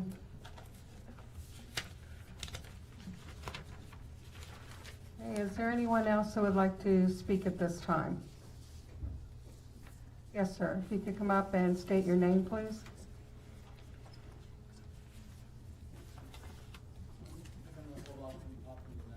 Okay.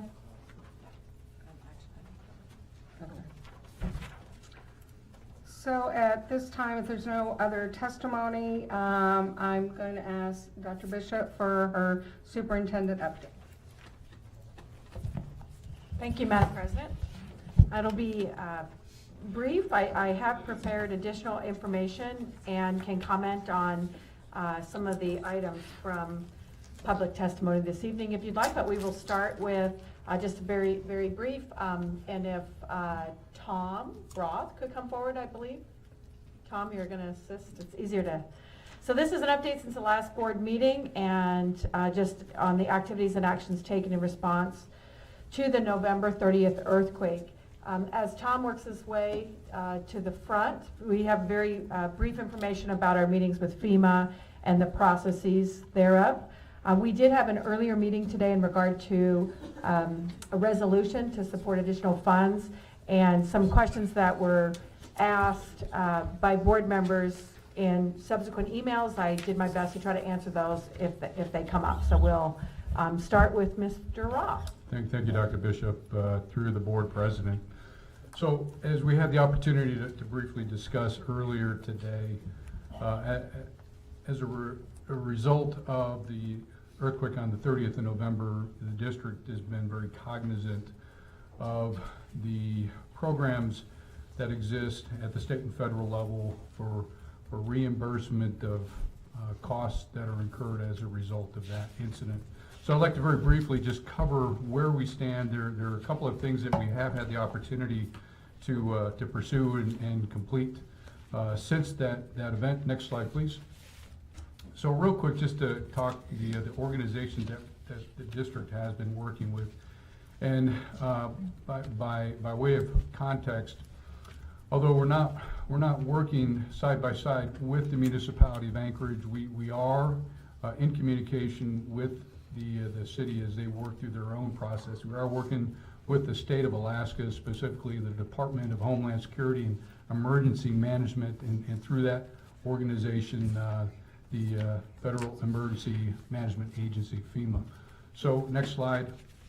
These are the activities that the district has done alongside with the DHS, EM, and FEMA.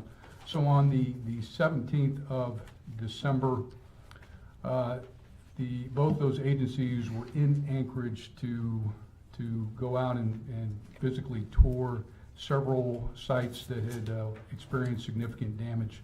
In our case, we had coordinated for that group to go to Eagle River Elementary, Greening Middle School, Fire Lake, and King Tech High School.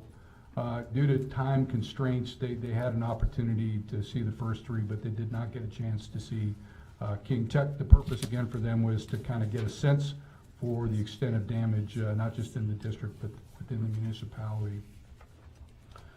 So again, on this theme, our requirements to submit information is very, very specific and driven by FEMA documentation formats and requirements.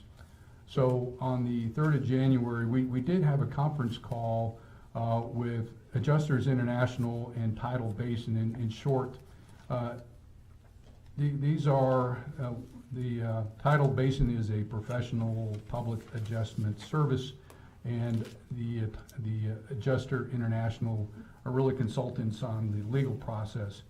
So it worked for us that the person we spoke to from Tidal Basin actually was a former ASD member, and pro bono provided us some insights in his experiences dealing with FEMA in terms of submissions, to kind of look at the pitfalls and what the requirements are and will be, when we submit our products for reimbursement.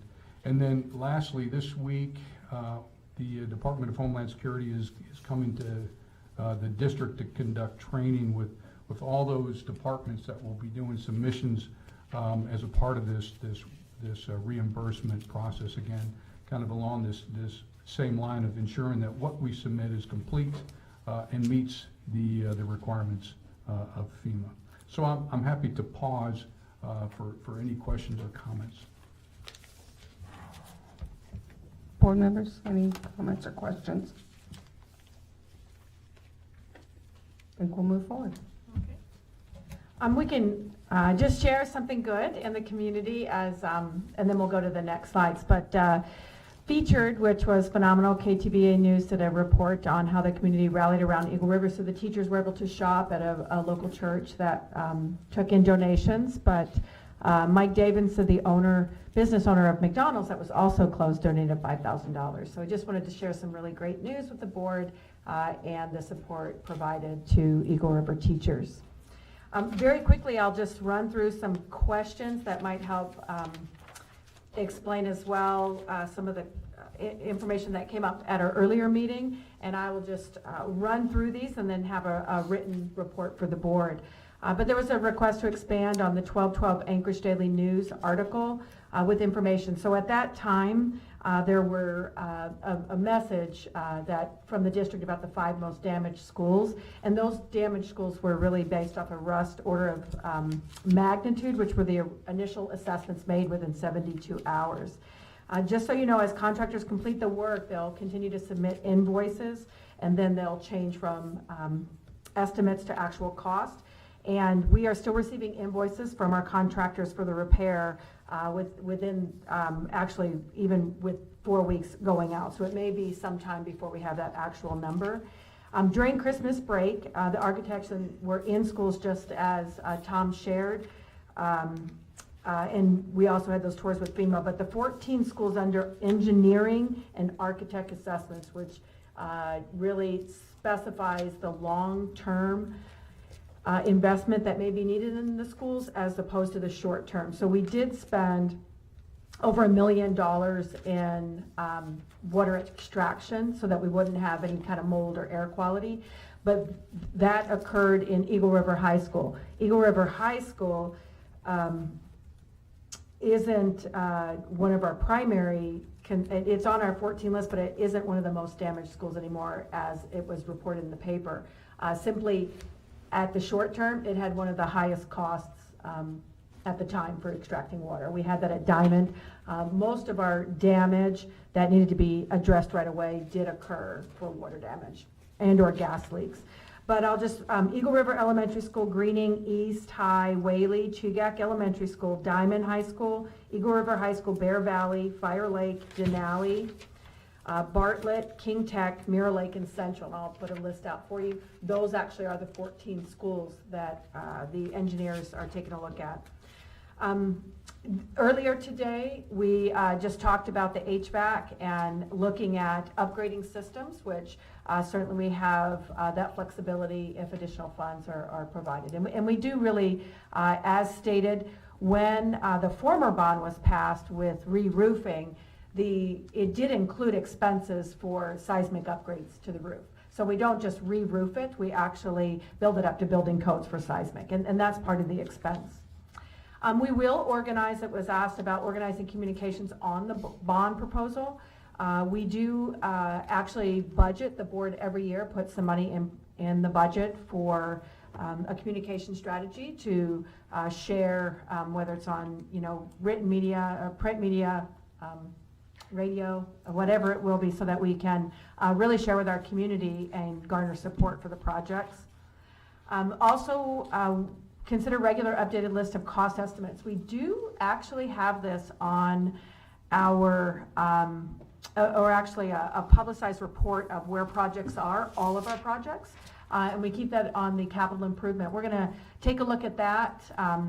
I can share the website where that is so you can see that update, but we can add to it so that anyone in our community, similar to when our schools were red tagged or yellow tagged or green tagged, it was dynamic and it changed as work was done. We can also do this, but here's just a look at a current status report that is on our website. It's just hidden, if you will, in the capital planning, so we can move it forward. But I don't know if it's hot. If not, just so you can see what it looks like, if you can hit it. I don't know if you're... so it really has the location, the construction year, the funding source, project name, the current status, the design cost expected. So these types of data are presently on our website, and we can expand those and actually direct the public more to them. So we do keep, not only in the planning, but also in the construction. We have two different that are currently online, but we will meet with the team to figure that out, how we want to really direct folks there to see the many projects and many bond proposals. So we'll do that. There's also identify additional considerations around, and this is really speaking to what the resolution that the board passed this afternoon to include observations and recommendations for not only this $4 million increment for the bond projects, but also to share the information in the leeway provided to really address the liquidity of funds that we have available to us initially if this bond passes. We will go back to the CIAC, the kayak we call it, to advocate for access to unexpended bond fund balance this spring. And I did mention this, and this came up in December. And immediately after the earthquake, when we were thinking of the damage and the scale of it, we knew that we had prior bonds passed at a better rate, a 60-40, 70-30, that had been expired, so the projects were done, and there were leftover money here and there. Presently, there's $12 million in that account, but only $3.5 million approximately is accessible because those projects have closed out. as we close out some of the projects that I just showed you on this list, we may have additional resources available for us, and we did ask DEED for permission to use those funds on earthquake, similar to having the leeway from our bond council to use funds for earthquake. At any given moment, and in fact, we've I think covered 5 additional roofs on schools by this same process, whereby a bond was passed previously, it came underfunded, and at the time, DEED will allow you, if you use their bond debt reimbursement program, they will allow you to put it in the same type of project at another school. That's why we like to keep those bond proposals general in roofs for elementary schools, and we name some, but if there's additional money, we will go to the next elementary school on the list. And likewise, we currently do that. We've had success with that. What we asked is, could we use those funds for earthquake? We did not ask them to use the funds for anything. If the school board thought that this would be a good idea to go and use those funds for anything we wanted, you could do that. We could vote to do that. However, you would not get the reimbursement money. So I don't think it's a good economical thing to do. You'd have to pay 100% back, voters would, of the money, whereby if you use it for things that are approved, like projects, and now earthquake, you would get the 60-40, which means we would pay 40%, our own taxpayers. So that's really, that's a good for our money. So it wasn't, we have 12 million to spend wherever. I received a few emails today about, you have 12 million, why aren't you spending it on this?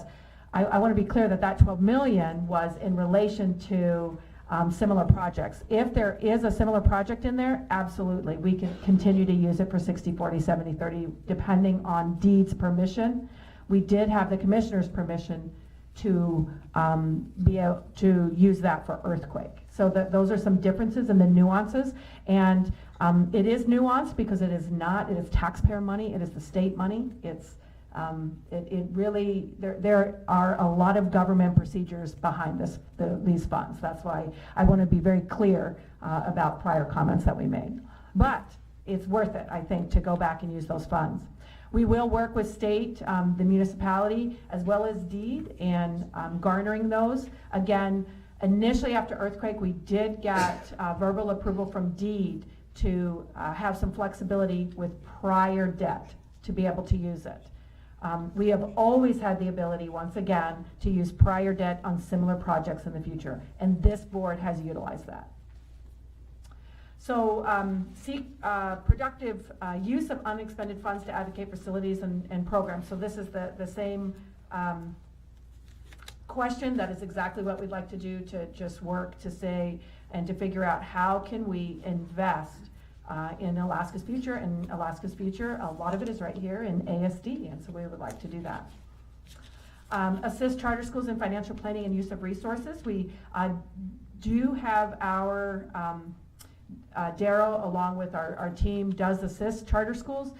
It is allowable to put a charter school on a bond, absolutely, if the board votes that way, and the voters could respond to that. But presently, and any renewal, as well as in seeking additional space. So CITC has a plan right now. They're thinking about building a building they'd love for Stream to go in it. So there are some negotiations, and we participate in those negotiations to ensure that the board policy and the best deal is given to those charter schools. And so that was just the policy and support. This one for long-term leases. We presently do that. All charter school leases and other school leases do fall under the purview of our CFO, as well as Dave Whiting, to ensure that the contracts are really good contracts for our schools. Provide the status of Inlet View. This one would be timely for a consolidation of Inlet View. So there is not an administrative recommendation for a consolidation of Inlet View. When the bond proposition came up, the board discussed whether we are going to wait to invest in building and modernizing buildings. When the bond debt reimbursement comes back, that is in 2020, it's supposed to sunset. We're hoping to make a big push. It's one of our legislative priorities to bring that bond debt, allow it to sunset, the hiatus on it, let it come back, so that, and although it comes back at 50-50, that would be a state match as well as a local match. In that discussion at the board level, because of the IB program as well, I believe a discussion came up and said, are you looking at a middle school, maybe looking at Central Middle School, as well as looking at a K-8 program? Those discussions came up. We had not reviewed those at the time with the schools and the principals. They were not part of the Western demographic study. They were not part of our recommendations, but we said, yes, we could do that. We will ask the principals.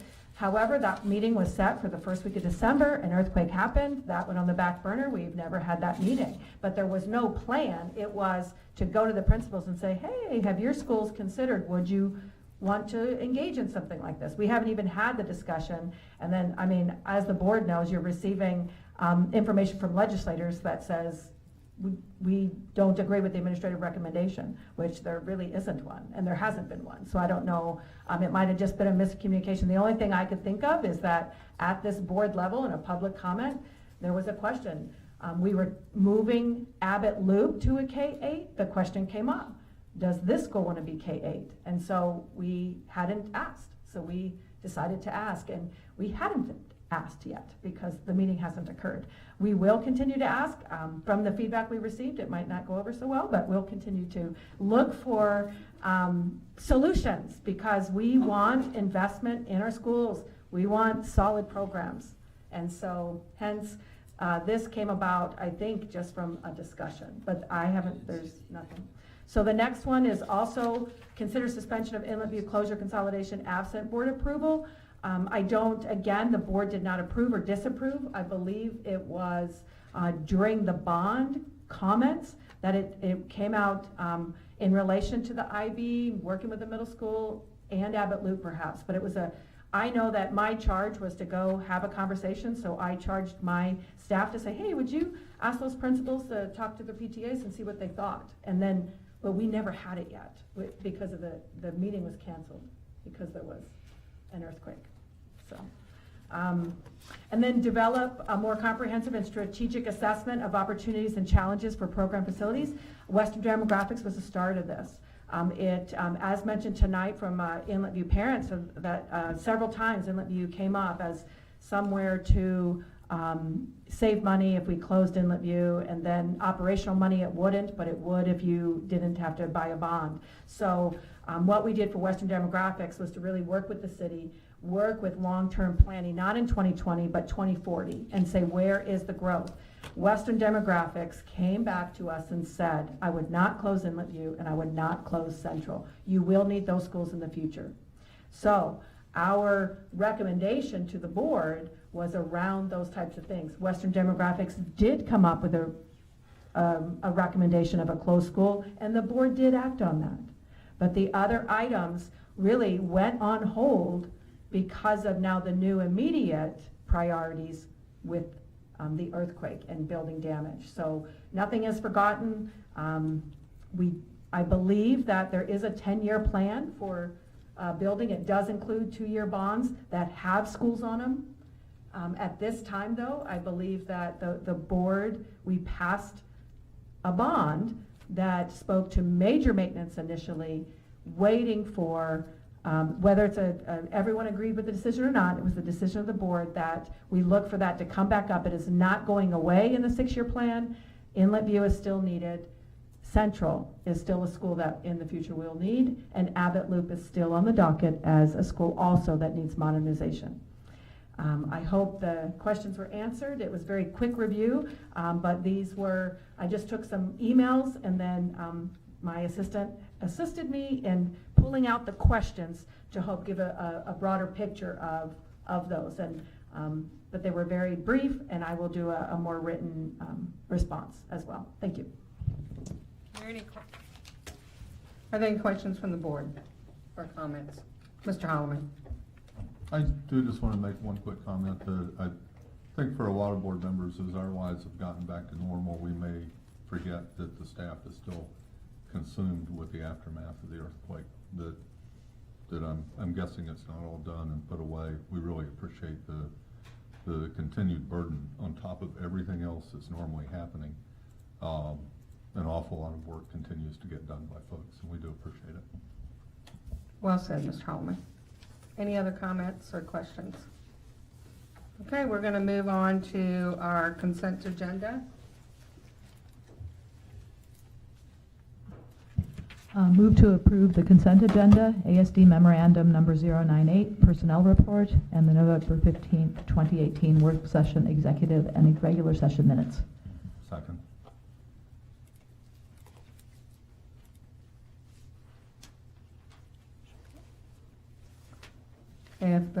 Do we have a vote? Yes. And the board may vote, please.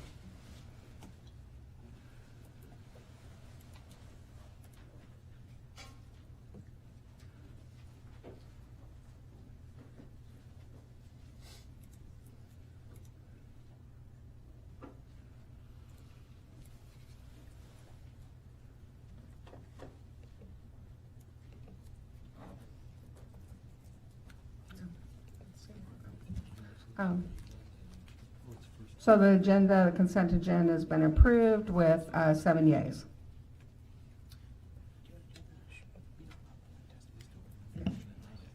So at this time, I will read the statement on public testimony on action items. An action item memo is first introduced by the Vice President and is seconded by another board member. I will open the floor for public testimony. If you have signed up in advance or indicate you're interested in providing testimony, I will call you to come to the front table to speak. You have 3 minutes to talk, and you will see a timer on the screen to your left to monitor the time remaining and inform you of when you need to conclude. After all testimony closes, I will open the floor for board discussion, followed by the student board representative vote before finally calling for the official vote. The voting results will be displayed on the screen to my right. Okay. I move to approve ASD memorandum number 095 and adopt the attached resolution in support of Dr. Martin Luther King Jr. Day, recognized this year on January 21st, 2019. Second. Is there any public testimony on this item? No public testimony. Is there any board discussion? No board discussion? Student vote? Yes. Members, please vote.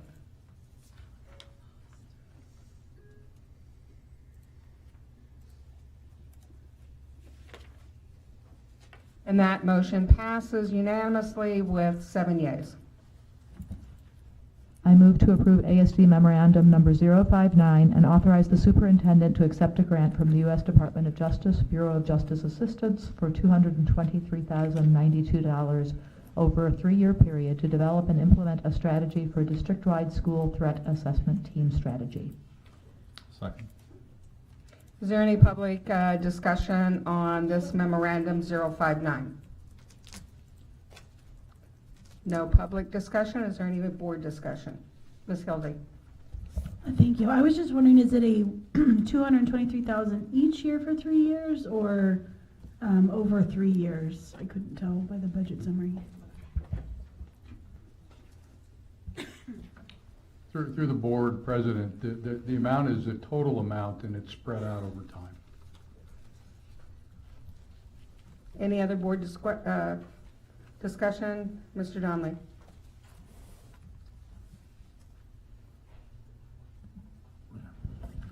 I just want to thank the staff that worked on obtaining this grant. It's great work. Thank you very much. Okay. Any other discussion, questions, comments? Okay. All right. Student vote? Yes. Board members, please vote.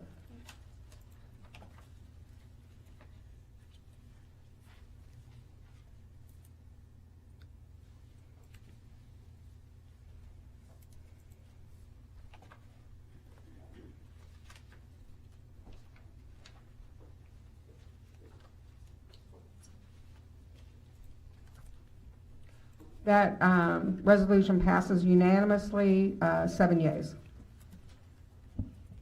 I move to approve ASD Memorandum Number 092 and authorize the superintendent to accept a sub-grant contract from the Cook Inlet Tribal Council for $223,730 for the final year of a second-order change project focusing on culturally responsive practices and adult social-emotional learning in middle schools. Second. Is there any public testimony on memorandum 092? No public testimony. Is there any board discussion? Ms. Hildy? It looks like a fabulous program. It's the year 5, and I'm wondering if we'll see any report on the success of the program or results based on it. Dr. Bishop? I'm sorry, I was answering another question. Wow, can you restate that? No worries. I said it looks like a terrific program, but it's in the 5th year of it, and I'm just wondering if we'll see any results or sharing of the success of the program. Jenny, and actually we have a principal that does it now, can come up. I regret I wasn't tracking well, sorry. That's what happens when you stick around, Brandon. Wendler's one of our schools that's involved in this. Actually, there is a third-party evaluator through CITC, so they have been collecting data all along as we've been going on. So we'll be able to provide a report at the end of this once they've submitted the results. And I would add that, and I reported to you last winter on this, the work that we've been doing with restorative justice at Wendler that's spreading throughout the district. We've already seen some tremendous results in our suspension rate reduction. And through this grant, we'll be replicating that at 2 other schools. And what schools are those? Baggage and Romig, thank you. Okay, thank you. Appreciate it. Any other questions by the board?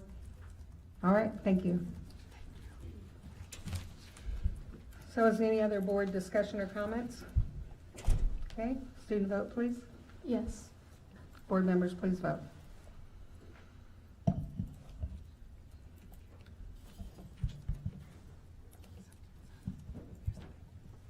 And that resolution passes unanimously with 7 yeas. I move to approve ASD Memorandum Number 069, approving the International Baccalaureate program that will begin at Inlet View Elementary to begin in the 2019-2020 school year. Second. Okay, and at this time, we do have public testimony on this memorandum 069, and I would call up Lucas Gamble and Travis Stanton.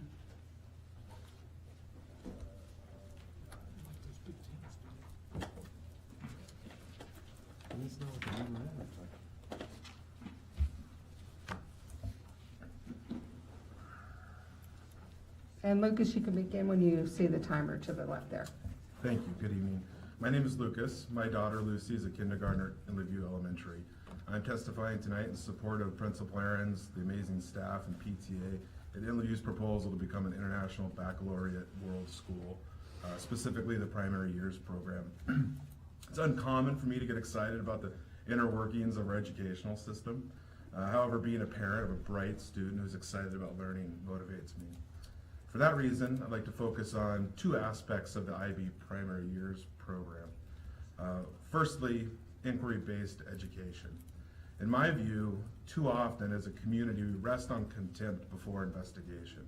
We make up our minds and take a position without asking basic questions that might otherwise lead to a different, more informed, and more complete answer or thought. Arguably, this is an undesirable side effect of a tremendous amount of content that comes to us each day. We're encouraged to arrive at a conclusion or land on a solution quickly without being mindful. Sometimes this can create a problem. Perhaps we can thwart this tendency by steering from content-based framework towards concept-based learning and inquiry-based education. I hate to lean on our kids too much to turn this problem around without providing them a tool to do so. So perhaps, for the betterment of our children, we move towards enriching the learning experience by nourishing curiosity, encouraging a relentless thirst for investigation. I am genuinely excited about the IB approach. It's my perspective that it provokes an open-ended invitation for exploration and self-discovery.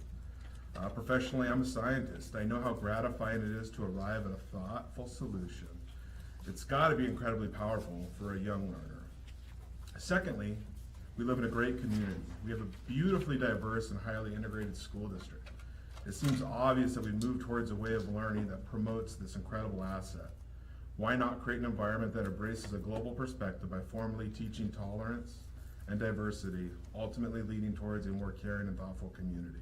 In my view, the IB program exemplifies this very thing. Lastly, I'm impressed by the dedication and enthusiasm of the Inlet View staff. Nobody likes extra work. I know personally, as my wife teaches at Inlet View, the extreme effort Principal Ahrens and the staff put towards advancing this proposal. I'd encourage the board to capitalize on this energy and use it as a model for other elementary schools. As a parent, it brings me comfort to know that the teachers at Inlet View care enough to go beyond the required duties to provide a better learning opportunity for my daughter and her peers. I engaged in my own inquiry-based investigation of the IB PYP program. You can ask my wife, I'm often a tough customer. However, I'm convinced that this program is best for Inlet View. I assume, because this vote's been delayed more than once, that the board has also done their own inquiry-based investigation of the IB PYP program. Thus, I implore you to vote yes on this proposal. Thank you for your testimony.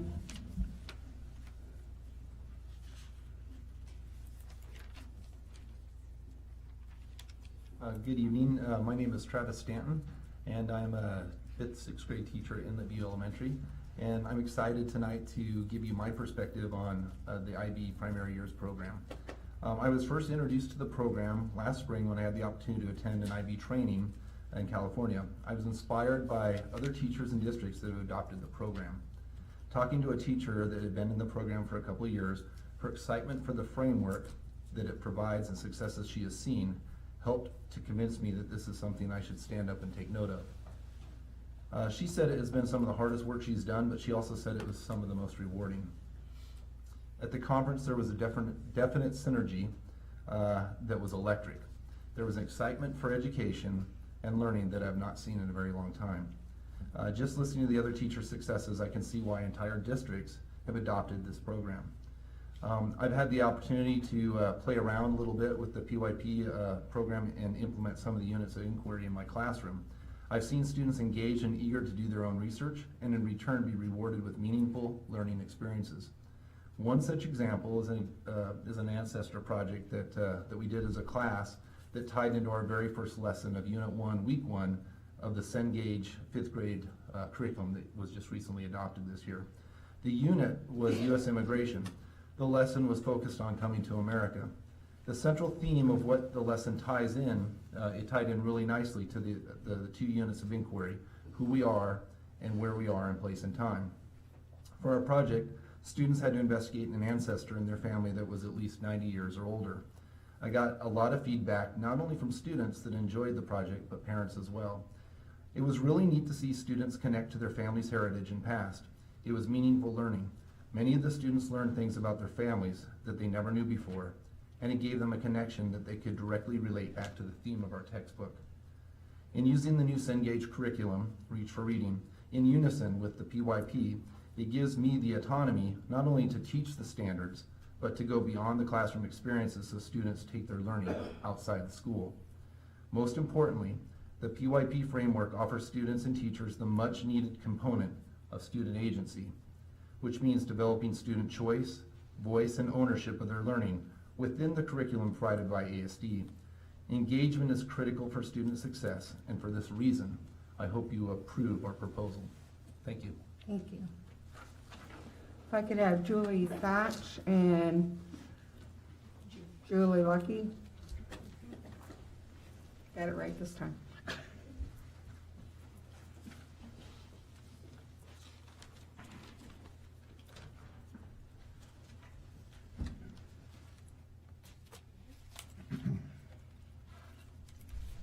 Hi, I'm Julie Thatch, and I'm a first grade teacher at Inlet View Elementary.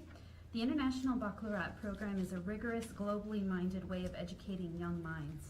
As you can see this evening, we have represented a multitude of cultures and countries from around the world, and it's exciting to not only experience the joy of exploring other cultures, but to bring that excitement to young minds. When I was in high school, my history teacher was very rote in his teaching of history, of American history, world history. I wasn't very interested in history. I would never tell my students that, but that was my experience. As an adult, I love history because I explore the world. Travel is my greatest passion, and I like to bring that to my 6 and 7-year-old students. They're shown the Eiffel Tower in a way that they may not have otherwise thought of, and now they want to go visit it.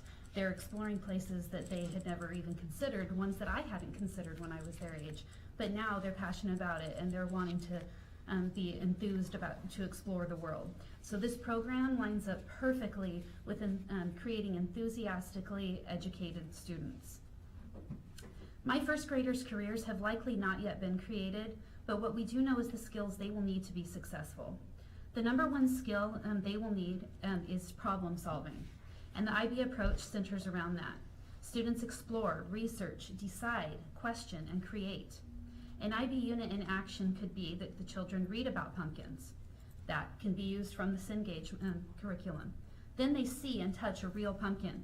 We did this. At first, the children were disgusted by the pumpkin. They didn't want to stick their hands in it. And as soon as they did, the joy was electrifying. They were so engaged in it. We dug out the pumpkin seeds. They estimated first estimated how many would be in each pumpkin.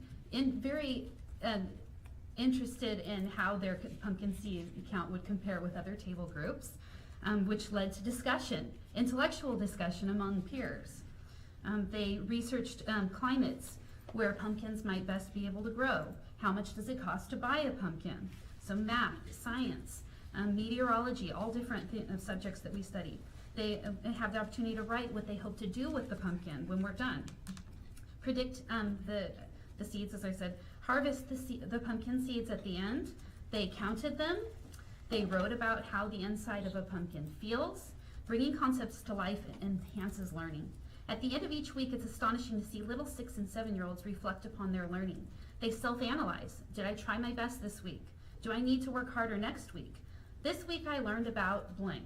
This methodology truly develops 21st century learners, and I am very excited about the opportunity of teaching the IB way.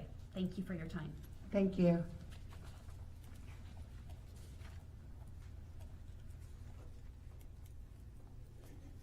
And Julie, when you see the clock there.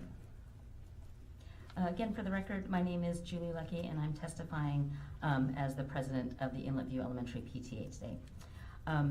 I just wanted to reaffirm the parent support for the IB PYP program. That parents feel that the IB perspective fits the culture of Inlet View Elementary. When surveyed, foreign language was one of the #1 requests of parents, and that was before we were even thinking about doing IB. But the more we learn about it, the more we feel it fits with the culture that we have at our school. There has been overwhelming support both in the surveys that the PTA has done and also consistent support during our PTA meetings. The PTA, as you know, has committed to raise funds for teacher training through a dedicated, successful fundraiser. We also did that we sent Mrs. Thatch and a couple of other teachers to training this year, even though we weren't sure if the IB program would be supported by the board. So we are committed to the training and the program. Individual parents, in addition to the money that we made through our fundraiser for training, individual parents donated money and miles to get the teachers to the training. And that, as I said, that was even before the IB program was in front of the board. So I just wanted to reaffirm that the parents do support the IB program. The PTA is committed to support the IB program both this year during the application process and while it is in place. Thank you. Thank you. We could have Patricia Ahrens and Byron McClellan. Brian, sorry.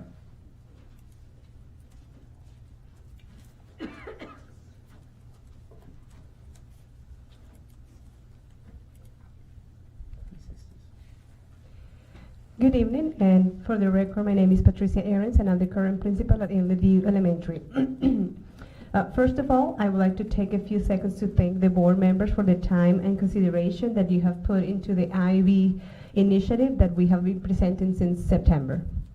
I understand the responsibility of your position, and certainly I admire your commitment to represent Anchorage community's beliefs and values, and to shoulder the responsibility for preparing children to live productive and satisfying lives. I hope my testimony today will help clarify some of your questions and concerns regarding this proposal. Community and parent support, as you heard previously from my PTA president. Although IB initiative was born the summer of 2017 by the school administration and the faculty, the IB community, PTA, and the entire school body fully support IB. This can be confirmed in the document that contains more than 120 signatures, a letter of support from the PTA board, public testimony from teachers and parents during previous board meetings, and tonight's presence. Investment. When it comes to education, there's always concerns about funding. Inlet UPTA and faculty have expressed a commitment to cover the cost of the professional development necessary to maintain the quality of the program. The annual fee required by the IB organization for the PYP primary years program is less compared to the amount the district already pays for the diploma program over at West High. Both costs are small compared to the benefits of providing an international education in ASD. We all know we are one of the most internationally diverse districts in the nation. Language teacher and IB coordinator positions are a one-time and permanent staff allocation. Contrary to immersion schools that require one teacher for the target language, every year the school grows. There will be no additional cost for textbooks for the program. IB is a teaching framework, a philosophy, not a curriculum or program. Can we do IB in the current building? Yes, we can. Like you heard before, teachers have been incorporating IB language in their daily practices, and also they have been used in the ritual reading materials and making connections with the 6 transdisciplinary themes that IB supports. Students moving to and from Inlet View to other schools. Because of the nature of IB framework, teachers will continue to use ASD reading materials and teach to the Alaska State standards. Any student wanting to transfer to or from Inlet View into a general educational classroom within the district will be able to do smoothly. Finally, I would like to finish by thanking all the considerations supporting IB initiative for our school. This might be the start of a fully K-12 international education for our students and families in ASD. Thank you so much for your time. Thank you. All right, is Forrest your son? Yes, he's my son. You want him to come up with you? Okay, great. Yeah.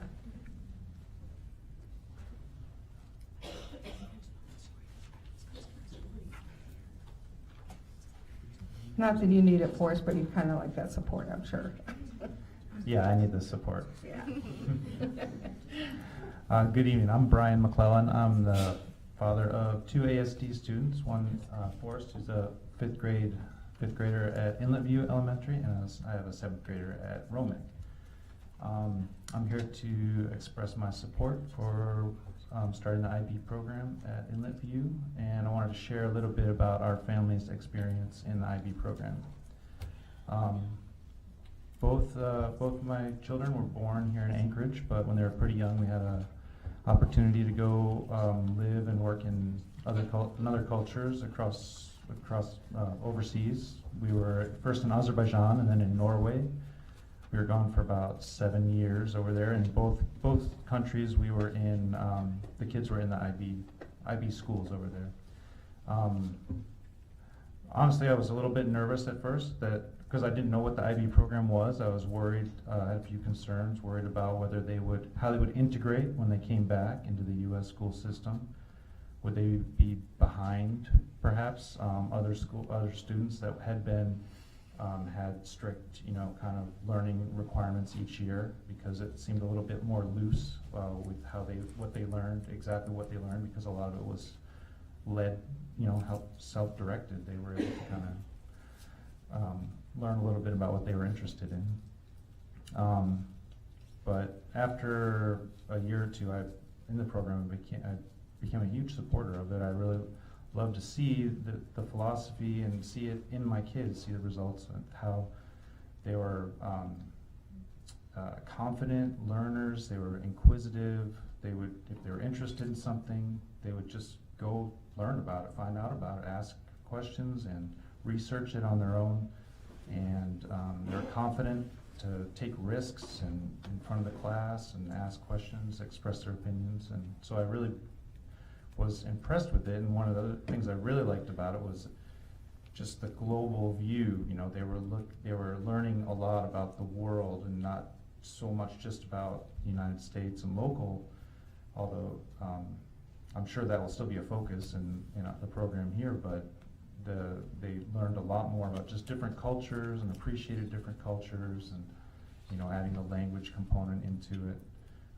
I really liked that. And when we finally came back 2 years ago, 2016, 2.5 years ago, we came back, and I was really worried about how they would integrate. But they when they got into school, they were actually a little bit bored.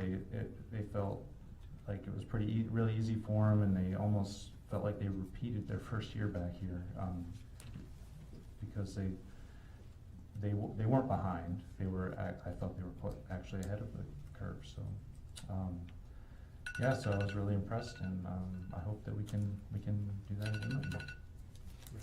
Thank you. Forrest, when you see the clock over there, you can begin, okay?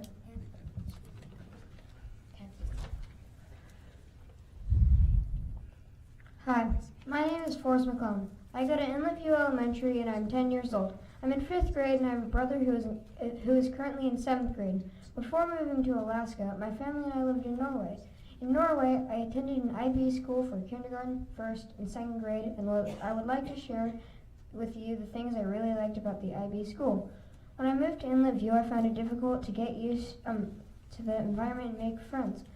One thing that I found easier was finding my way around the school. What I remember the most from Norway was that we had 3 recesses, one in the morning, one after lunch, and one at the end of the day. And to tell you the truth, when I found out that Inlet View only had 1 recess, I was kind of disappointed. In the classroom in Norway, we started out our day by asking a lot of questions related to a big idea. We had the opportunity to ask a lot of questions, and the teacher helped us find the answers. Also, the teacher wasn't talking about the lesson all the time, but instead they were helping other students. Our math classes were integrated with other topics. For example, we learned about money when we talked about the economy in Norway and other countries. We were also able to do a math that fit our level. Some ways that they taught differently is that they let us talk during assignments, and they weren't always talking about one subject, but more of what we'd be doing for the next month or so. Social studies was also a lot different because we studied pretty much the entire world's history instead of just our country's history. There were people from all over the world there. There was also a lot of classes for different languages like Norwegian and Spanish and Russian, and even English for people who didn't understand it. I also liked that I had the opportunity to read books that I was interested in, and then I was able to write reports about what I read. Usually we read about information that would help us find the answers to our questions. The teacher was always telling us that we were risk takers, knowledgeable, and peacemakers capable of making this a better world. Now, this is why I'm here tonight. I would like to ask you board members to support my Inlet View School to become an IB elementary school. And this is why. I want every kid at Inlet View to be able to ask more questions and do more research about topics that they are interested in. I want every kid to experience what I experienced at my IB school in Norway. And finally, I would like to be able to do IB in 6th grade next year. I personally think IB is a good fit for our school because I think the students would like it a lot, and I think we could do community work, research projects, and presentations to other classes and parents. Most importantly, I would like to ask you to approve IB for Inlet View so all next generations can be better citizens, engaged in school, and become active members of our Anchorage community. Thank you so much for your attention tonight, and I look forward to starting my next school year attending the new Inlet View IB World School. Thank you. And if we could have James Hilger and Beth Daly Gamble.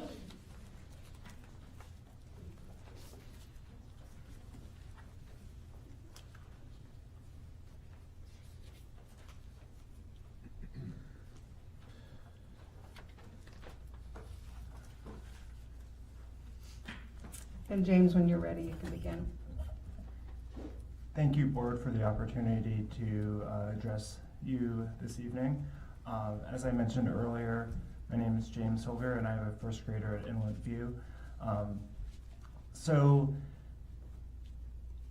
when we got to Inlet View, one of the the things that we were most disappointed to leave behind in making our choice was a language.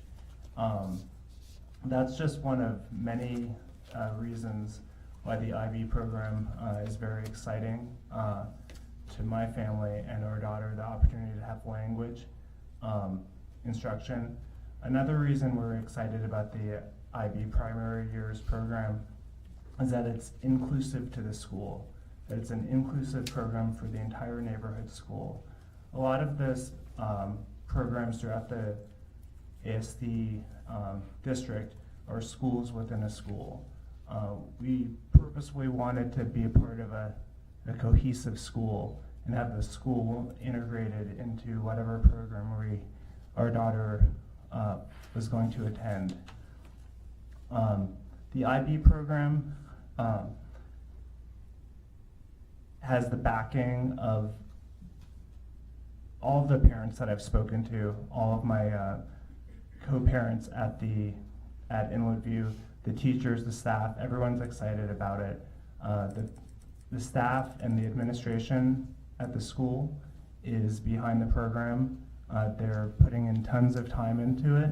I know through that it will be a success. One thing based on my profession, I'm a scientist and a former university faculty member. When I look at this, when I think back of my students that I'd interact with at the university level, the students that were focused on learning and asking questions, those students often, and I'm not saying you can't do both, but the students that were successful at the university and graduate level were the ones that were asking questions, even if they didn't have the most technical students. Now, the best students could be, or both, but the opportunity to nurture the desire to learn that the IB program offers is highly attractive. And I endorse as a parent the formation of Inlet View as an IB program, and I hope you take this into consideration. Thank you very much. Thank you. And Beth, you can begin when you see.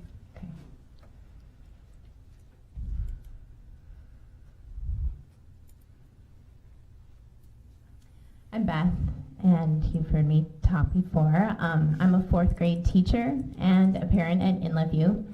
I'm also the future IB coach. We are a tight-knit community school with highly, highly involved and supportive families there. And we're ready. We're ready to connect the Anchorage School District with a highly regarded international primary years program. We're ready to implement the IB philosophy and be certified as an IB school. We're ready to build stronger, more driven, lifelong learners in our community. This is my 16th year teaching, 9 of which have been at Inlet View, and it's my first year as an Inlet View parent. I intend to stay at Inlet View for my entire career, if they let me. I believe in the best for our school and for our families. Many teachers in our school, as you have heard, me included, have already been implementing parts of the IB framework in our classrooms. Students are engaged, they're excited, they're motivated, they're intrigued, and they're more inquisitive. So therefore, they're more interested in what they're learning, and therefore they remember it and they apply it. So far, I've attended 2 IB conferences, one as a classroom teacher and another as an IB coach. I'm incredibly motivated and excited to start creating and collaborating with these lovely teachers we have in our school and the students.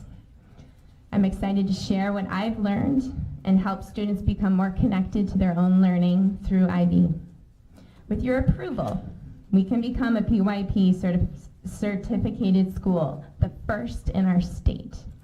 With your approval, our school district will officially have a connection to a fast growing primary years international program.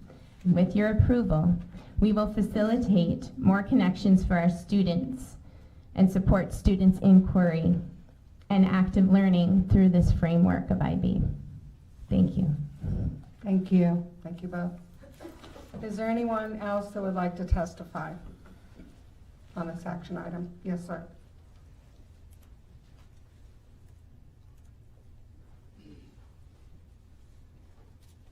And if you could state your name, please, when you get up there.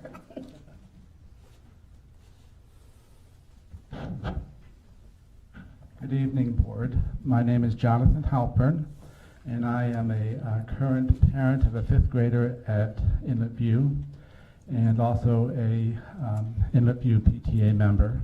I also have a son who attends Stellar as a 9th grader. And I want to give my very strong and vigorous support of the IB program, which I think is a perfect fit for our community for the many reasons that have been stated this evening. But just the idea that when children are in elementary school, they are often uninhibited learners. And the IB program that Principal Ahrens has such experience with in another district, and the teachers that have trained and have gotten the training in to be prepared for it, is going to create the learners that will be prepared to handle the challenges of the 21st century, because they're going to be problem solvers, they're going to be creative thinkers, they're going to be divergent thinkers.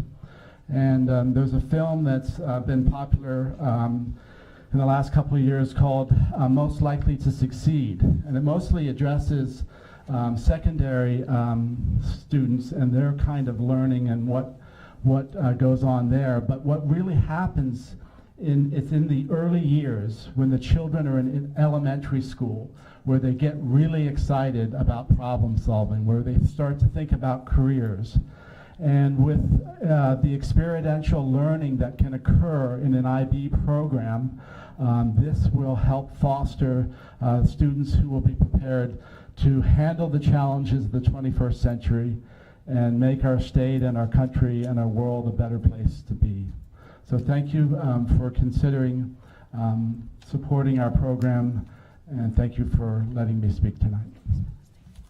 Could you spell your name for me? Sure, it's Halpern, H-A-L-P as in Peter, E-R-N, and my first name is Jonathan. Thank you. Is there anyone else that would like to testify at this time? Okay, I'll open it up to board discussion.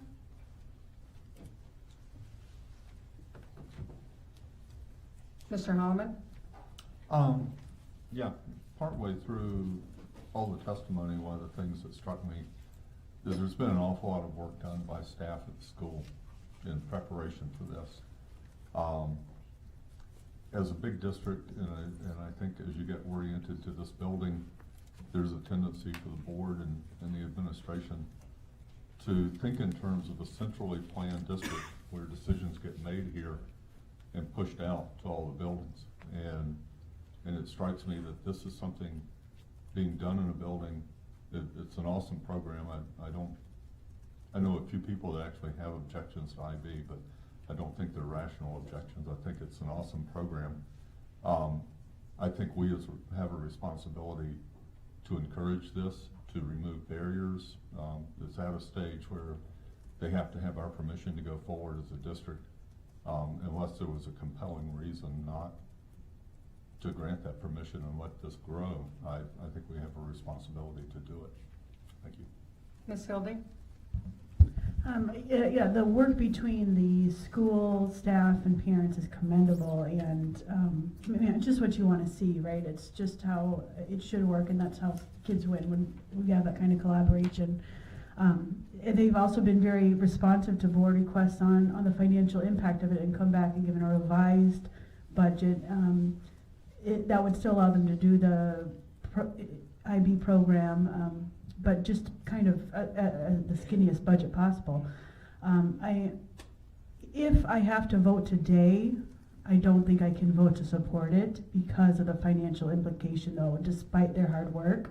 But what I am inclined to consider, and with a little bit of hesitation, is tabling the vote until after the legislative session.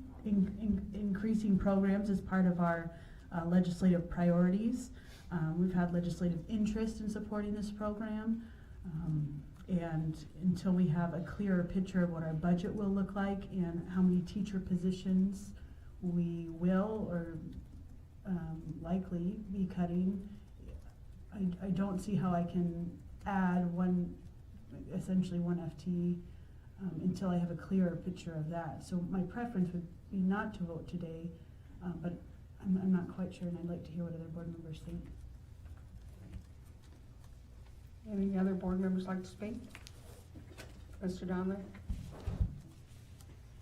I had a couple questions for the superintendent. Sure.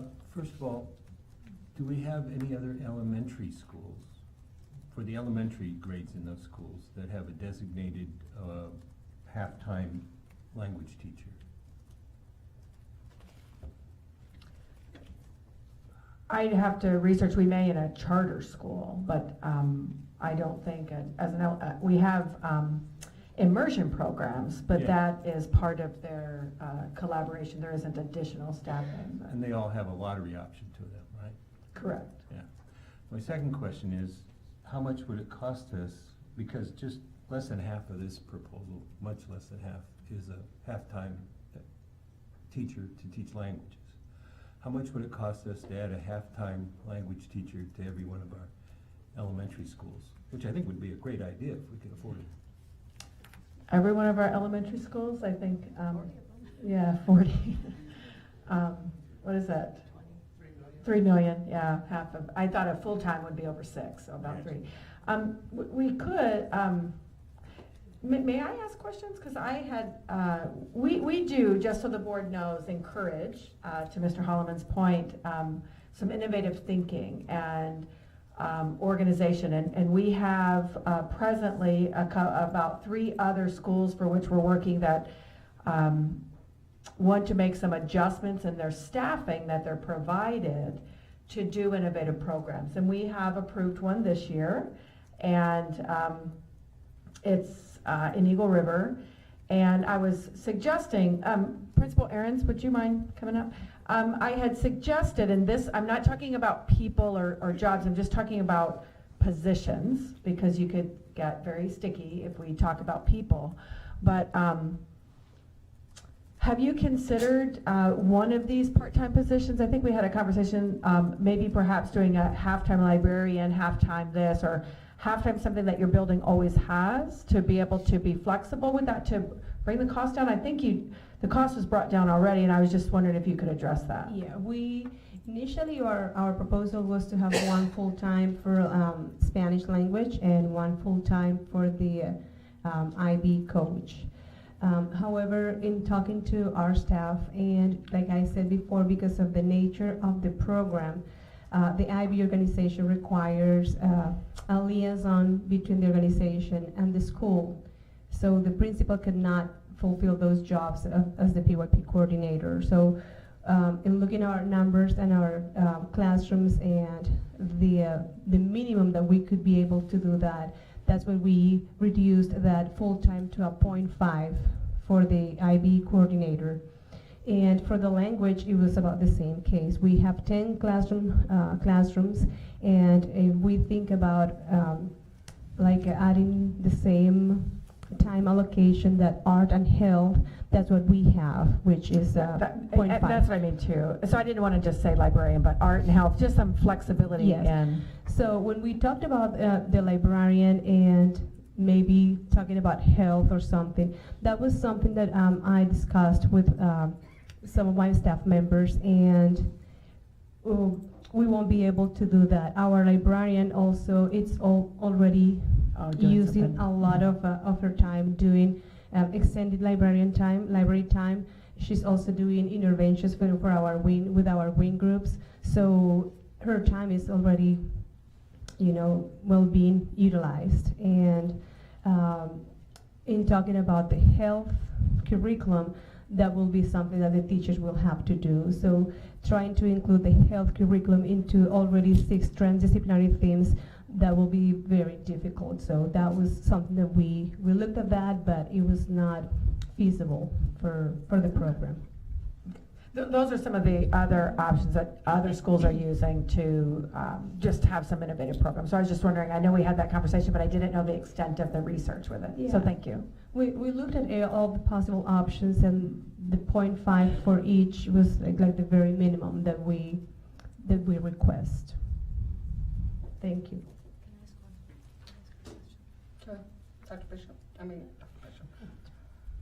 I think that you told us this already, and I apologize for asking this again.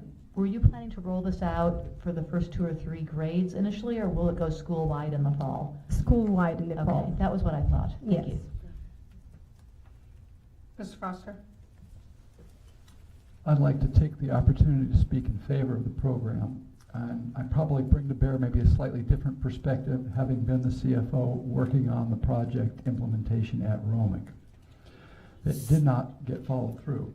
But looking at the value proposition at that point in time, it looked like a good investment for the district, and the next step would have been to roll it down into Inlet View or some other elementary feeder program.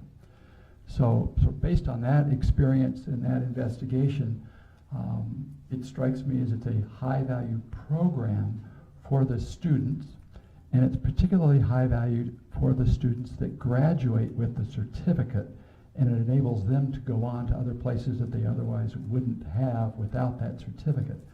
So it really is a program where the certificate is of great value for them seeking not just post-secondary education, but opportunities internationally.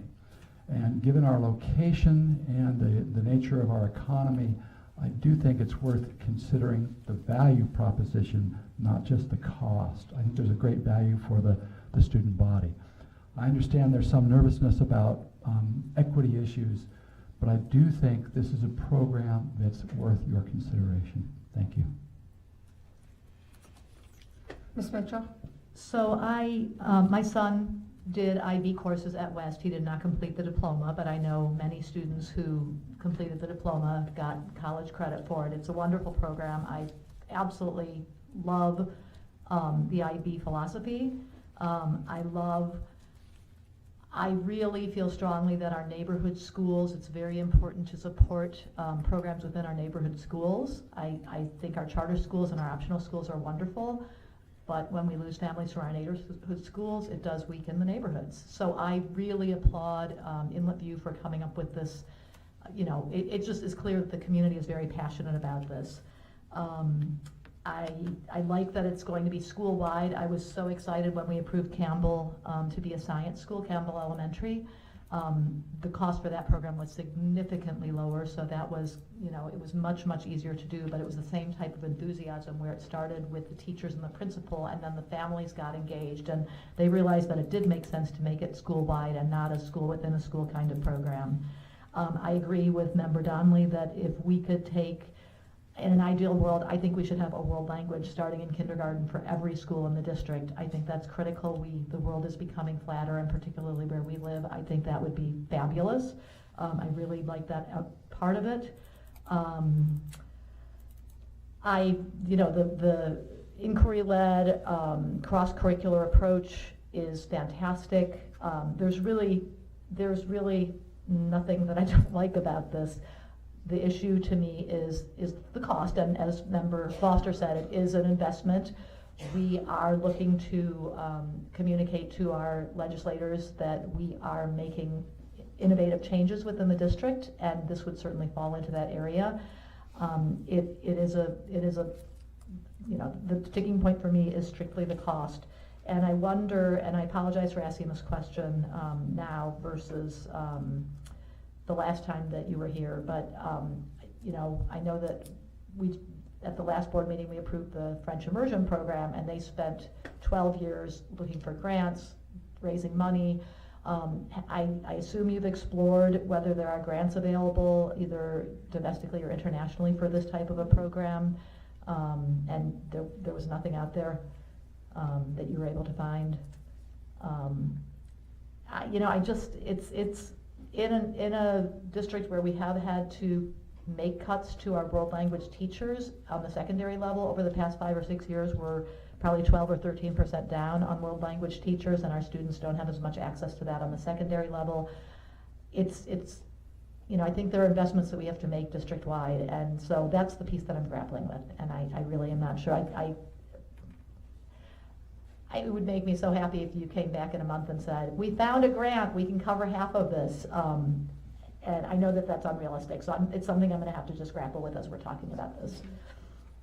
But I really, really, really am grateful to you all for having the energy and the passion around our children's learning, because this is what we would love every single school to have in the district. Ms. Hildy? Thank you. Principal Ahrens, if we didn't have a decision until after the end of the legislative session, hopefully by June, and we were somehow able to align our budget differently to support this program, would that be enough time for you to implement for this fall? Excuse me, did you say that the legislature, it's in June? Well, no. So- But let's say by June, if I were to ask to table this tonight, until we have a better picture of our budget, until we see what teacher positions we have to possibly cut across our district, and I certainly don't mean that as a promise, and then the legislators have had a time to meet and consider how they want to spend money. Would that be too late for implementing in the fall? No, I understand it at the time frame. So when we thought about presenting this to the district and then to the board, that was basically like September last year. So I know that it has been, moved to until now. And my concern is that the IB organization opens up the applications for candidate schools in February. So that is our timeline in order for us to complete the whole application process with the organization and have those conversations with them and showing them that we are ready, that we have the support, so we can start the school year 2019-2020. The deadline is February, so we are running a little bit out of time. I'm sorry. So I guess I would say as a board member, I don't even think it's fair to ask you that, because you guys have been so patient with us as it is. Legislative is going to be what legislative is. I don't foresee a big windfall in the future, and I think when I read this, I get excited, because I think it's something that we're looking at innovative things in our schools. And elementary school, I think, is where we're lacking. And to have a neighborhood school implement something like this, I think it's just, it's where we want to be. And so my recommendation is that we talk this out tonight and that we take a vote tonight, and that hopefully we can pass this, because it is the right thing to do for our students. I understand the financial constraints, but there will always be financial constraints. Thank you. Yes. I guess I'd like to hear what if the superintendent has a recommendation, one way or the other.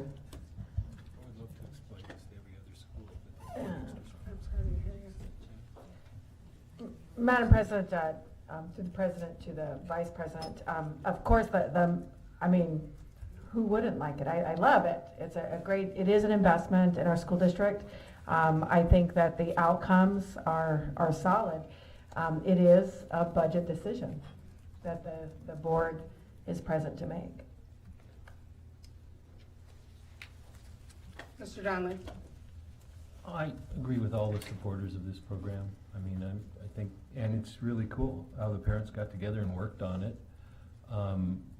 The only question is the money and equity and fairness across the entire district. I think every elementary school would love to have an additional staff person, and I think they would have very creative and wonderful ways to utilize that additional staff person.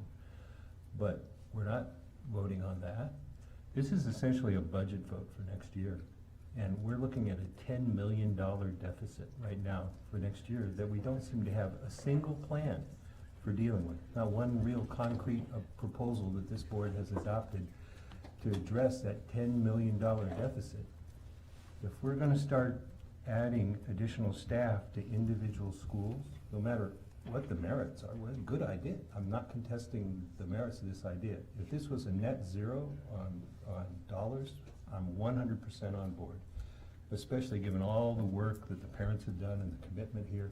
It's just what you want from a school, to have that involvement. But we've got Title I schools that have special resources, and so they have additional staff, but we've got a ton of schools that don't qualify for Title I additional funding. So we have a standard that we've adopted as a school district for what staffing they get. They don't get any extra money. No matter what their needs are, they don't get extra money. No matter what kind of great ideas they bring forward to how to use an additional staff person, they don't get extra money. The only budget votes that I've seen us really make since I've been here are things to try to produce equity. When we worked on when we thought about additional counselors, it was to bring equity to the system so that every child would have access to a counselor. We didn't just say, we're going to add a counselor to just one school. We adopted a policy saying all middle schools should at least have access to, students should have access to a counselor. We didn't pick out one elementary school that currently doesn't have a counselor and add it at that elementary school. As a board, we were talking about what we want to do next year. We said we want to try to get counseling access for all our elementary students. I don't know what I can explain to those other non-Title I schools why just one individual school should get extra resources when they may have, actually, we haven't done any assessment here. Is there a greater need out there for this $150,000 a year or so from one of our other schools? We don't know that. We don't have that information before us. I think we ought to have that information before we make a decision like this, because this is essentially a budget vote for next year's budget. And until we are not looking into the abyss of $10 million and potentially major reductions to instructors and increasing class sizes, because I still don't know how we're going to close that gap right now. I just don't think that this is a timely proposal. Now, if there was a grant or something else that made it a revenue neutral proposal, I think it'd be great, because I think there's really got a lot of merit. But what we're looking at here is if we spread this out, this equal amount to each one of our other elementary schools, we'd be looking over $6 million a year. I mean, and that would be the fair thing to do here, because every one of those schools has some incredibly great need. We know they do. It might be at those schools a counselor is desperately needed because there's some crisis going on at that school, social economic crisis. There might be some really wonderful opportunity to have some other sort of special instruction at an individual school, that our Title I schools get to make those kind of decisions where they could put that resources to the best use. But it's just very, very hard to explain to the other schools in the district why one school would get extra resources and they won't, when we haven't even done any analysis of what school is in the most desperate situation for additional resources right now.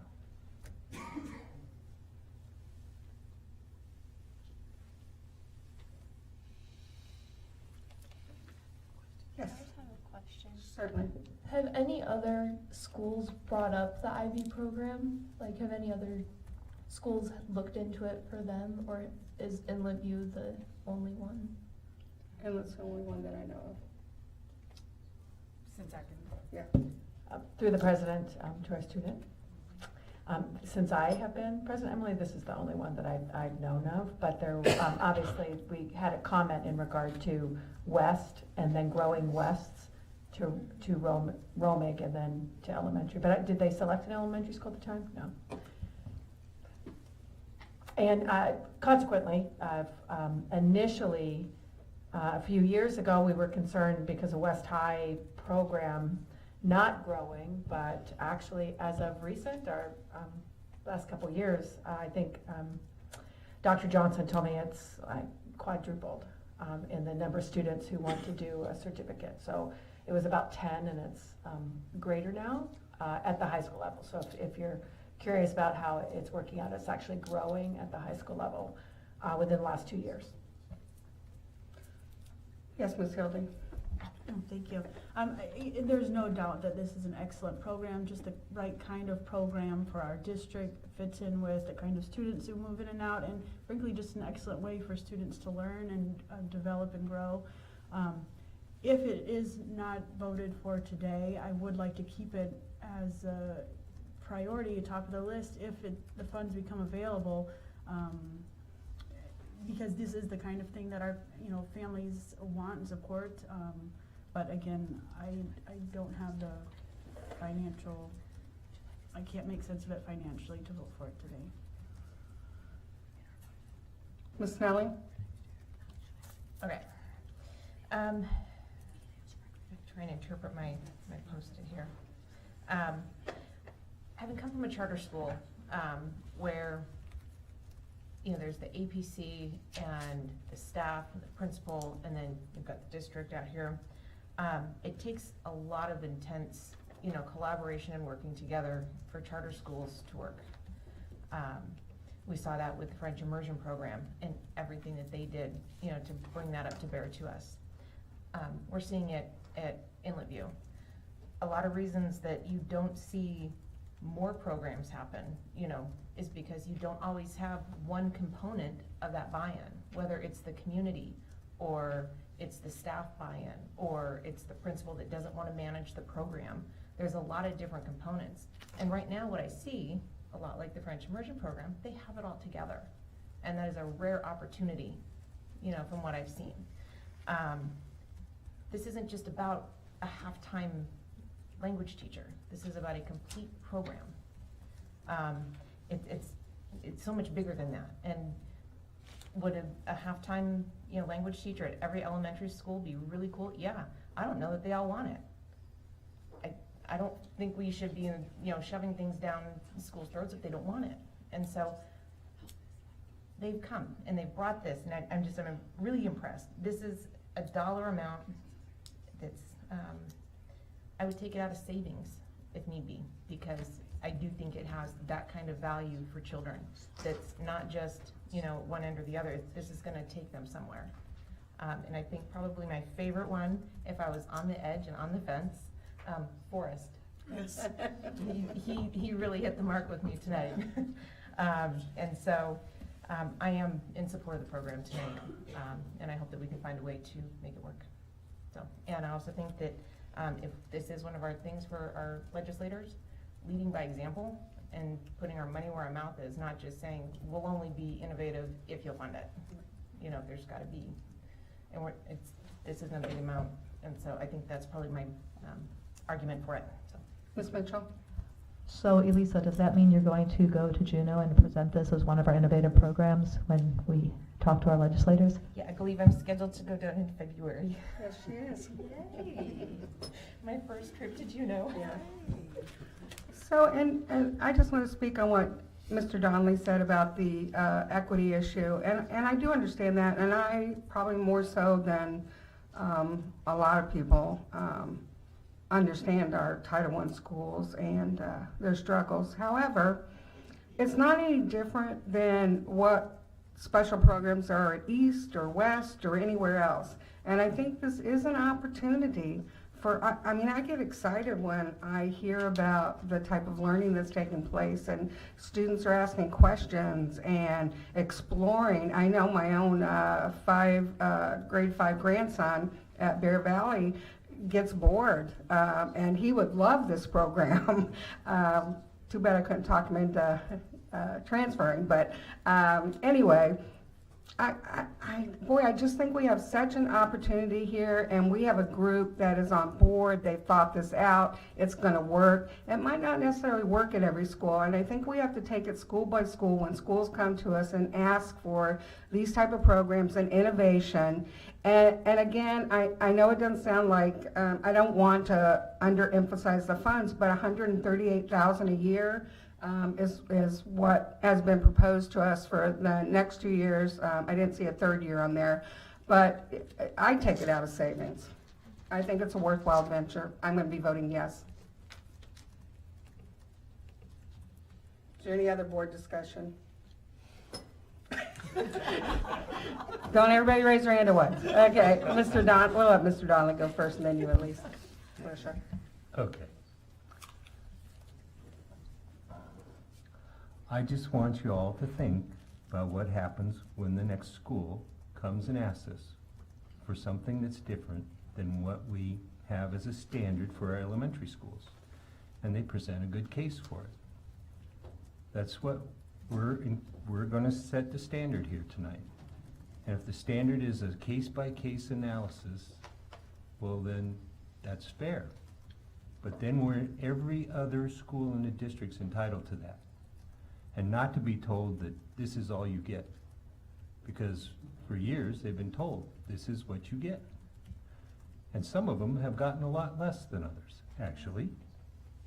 And we've said no because to anything additional, no matter what the merits of it were, because that is what they got. Now, if you want to change that policy, well, we can do that tonight.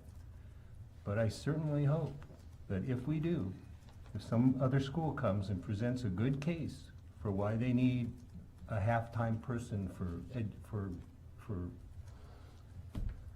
teaching languages, because their parents, their PTA supports it.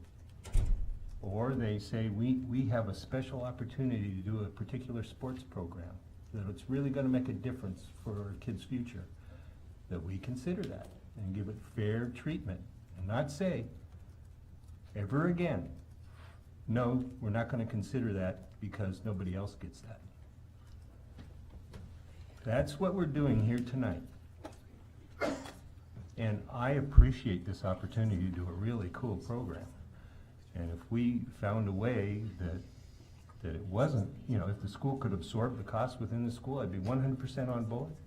Or if they had done what the French immersion folks had done and gone out and found full funding so that it didn't require any additional school resources, I would give them full credit for that and say they're entitled to have this program. But we have to realize we're setting a different standard for the future tonight if we go along with this dollar amount. I'm willing to even approve this program with the caveat that, that if they came up with the grants, just like the French immersion people did after a decade of working on it, that would be fine. I might even go along with this if we make the commitment to all the other schools, that we would give them the same amount of money, elementary schools out there, that may have what may be greater needs. That's what's really missing in this decision. There's been no analysis, school by school analysis, of whether there is a greater need out there at any other individual school to invest this money in there. If I could be convinced there was no other school in the district that didn't have a greater need of this, that would even be very persuasive to me. But I haven't heard anybody argue that's true. So just remember what we're doing tonight, if we do adopt this, that we've got to treat everybody fairly and equally in the school district. And if we do this, then we can no longer say, that's all you get, because that's the rule. Because the rule is gone, it's out the door. Ms. Hildy and then Mr. Foster. Thank you. Well, I'll just say I found Member Snelling's argument very persuasive. I think it is a big-ish deal when you get all of those people aligned and on board. If I were going to set one goal for a school in our district, it would be for educators and parents to be united in teaching kids. I think the value of that is exceptional. It's just what we want to see. As far as the equity aspect, we do have programs that cost money in our district at some schools that other schools don't have. We already have that. I don't want to start listing some, but there are special programs at other schools. So I don't think that this is a deviation from it. If I had 40 elementary schools show up tomorrow with this tremendous educator-parent collaboration saying we want to do this awesome thing, then I would hope that we would be thrilled and excited and look for ways to support it. I heard ways to support it. We've talked about presenting what our needs are, and I think that was a compelling argument as well. So I think I'm swayed. Mr. Foster? I'm done talking and ready to vote. Our board members, no further discussion? All right, student vote, please. Yes. Members, please vote. My computer turned itself off. I know, mine did too. Yeah, me too. That's why I always carry a spare. Had to log in on a different one. Windows is getting my desktop.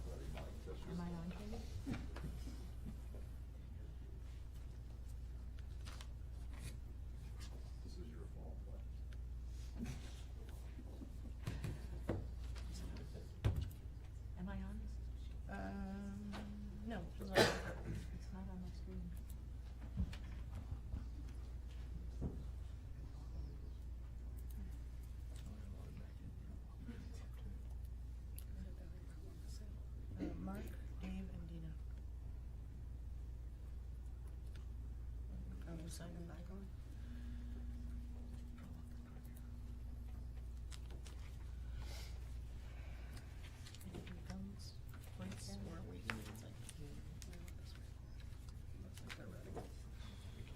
You can't? You can't get through, Mark? Okay. Just. Yeah, we can do a thumbs up or. Can you do it pop up for you? Yeah, okay. Okay, got it. Okay.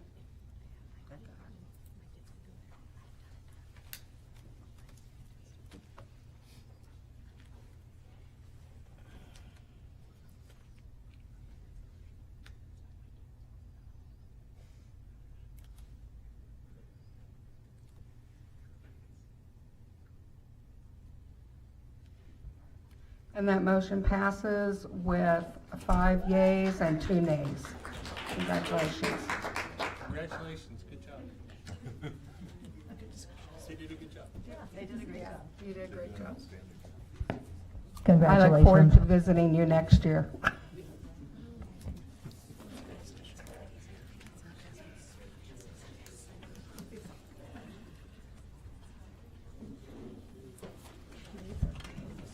At this time, we have non-action items. Is there any non-action item that a board member would like to pull? Yes. The one I moved to add to the agenda, the discussion. on salaries. And the motion didn't.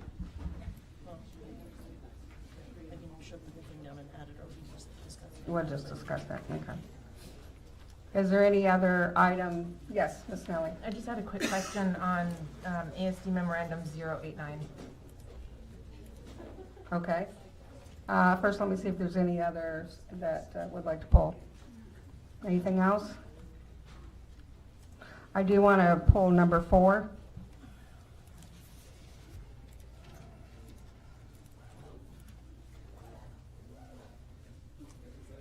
So we've got 1, 4, and 6. Yes, Ms. Hildy. I'd like to pull 2, 3, and, yeah, just 2 and 3. Okay, so the only one we don't want is number 5. All right. So I'm going to open it up for discussion on memorandum 089. I don't know if this is a Jim Anderson or a Dave Whiting question, but it says total project funding is $3.428 million, yet the ask is, and the certification of funds is for 2.1 million. So where's the other 1.3? Did we already approve it, or is it to come forward later? And why is it split?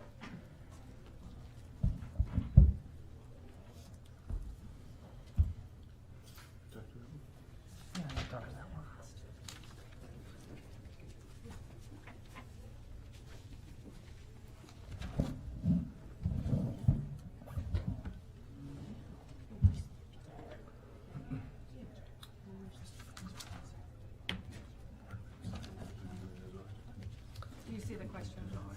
Through the president, can you please restate your question, please? Yeah, it has under the budget summary, the total project funding is $3.4 million, but the memo is only asking for 2.1 million, so trying to figure out the other 1.3. That's just for the construction cost. So when do we approve the other 1.3? Or how does that all get completed? Through the president, those have already been frankly approved, and in most cases have already been performed, the planning and design, all that. So this is just for the final phase, and that is to approve the contractor to actually do the construction. Okay. And that's 2.1 million. Thank you. So are we good, Ms. Nelly? Okay. Okay, Ms. Hildy? Yeah, I was just wondering, and I don't know if you know the answer, all the costs are the same for the gutters, but are the buildings all the same size? Like, I didn't understand that estimate. And then it said 23 companies were invited to bid, but only 2 companies submitted bids. Do you have any ideas on why we'd have such low response? Yes, through the president. All the schools are identical, so they're all the same, so it's gonna cost the same amount on the estimates. And then, timing as to when you put out the bids has a lot of impact on it. With this particular project, the gutter systems, it's kind of specific, so you're only really gonna get companies like Rainproof that would really address those, because they know those issues inside and out. So that's the reason why you didn't get so many bids on it. Any other questions? Okay, can we move on to item number 2, memorandum 081? Ms. Hildy? I just had a question. I saw that this was that we had 6 submitted bids on this one. I was just wondering if, it looked like the district has its own estimate. Do the bidders know the district's estimate when they submit their bids? No. So it is a blind bid, and then we get a truly competitive bid, because there's quite a large variance in what they present, so we can have more trust that it is a really good value in the bidding process. So I just wanted to clarify that. That's it. Okay, are there any other questions or comments on item number 2, memorandum 081? Okay, moving on to item number 3, memorandum 099. And I believe, Ms. Hildy, you pulled this one also? I just had a question. It said, it sounded like December 4th through 6th is waived by the state, and you only have to make up December 7th. But then it said we have 2 half-days on the 20th and 21st, and then a full day on the 22nd. So that adds up to 2 make-up days to me. I didn't understand. Through the president, the secondary schools and elementary schools do it differently, and so and they can explain, but in the secondary schools, middle schools would go have a half a day one day, and then high schools a different day. So elementaries are different than secondary, so we just put the total. We don't have permission yet. We were granted verbal permission, but that permission has to come after the board vote first. So this is to use the days that we have available, and the days available for elementary and secondary are different. So the kids would have different opportunities, similar to now, to have school or not.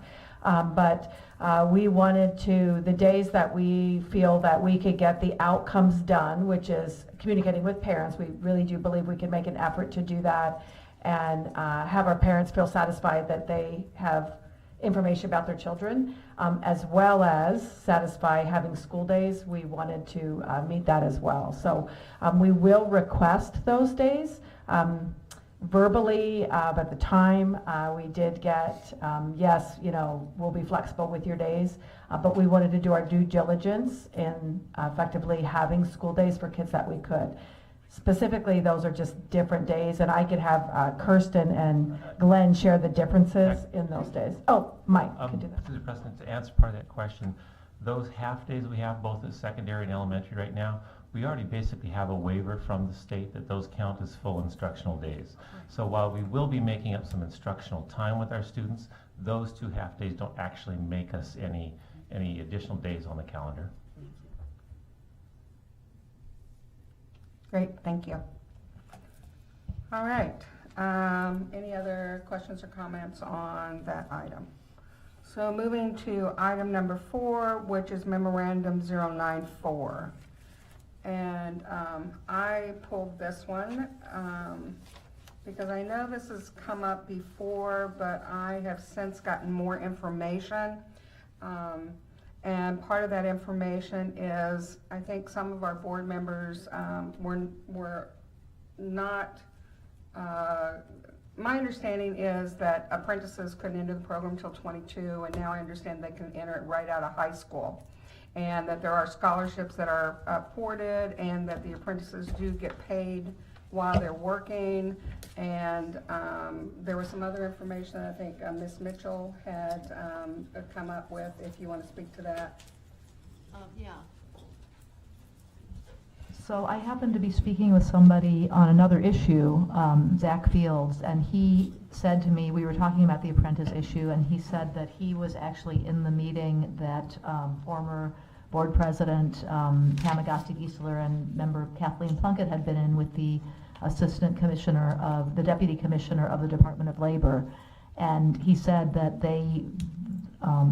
he wasn't quite sure how the communication was not clear, but he said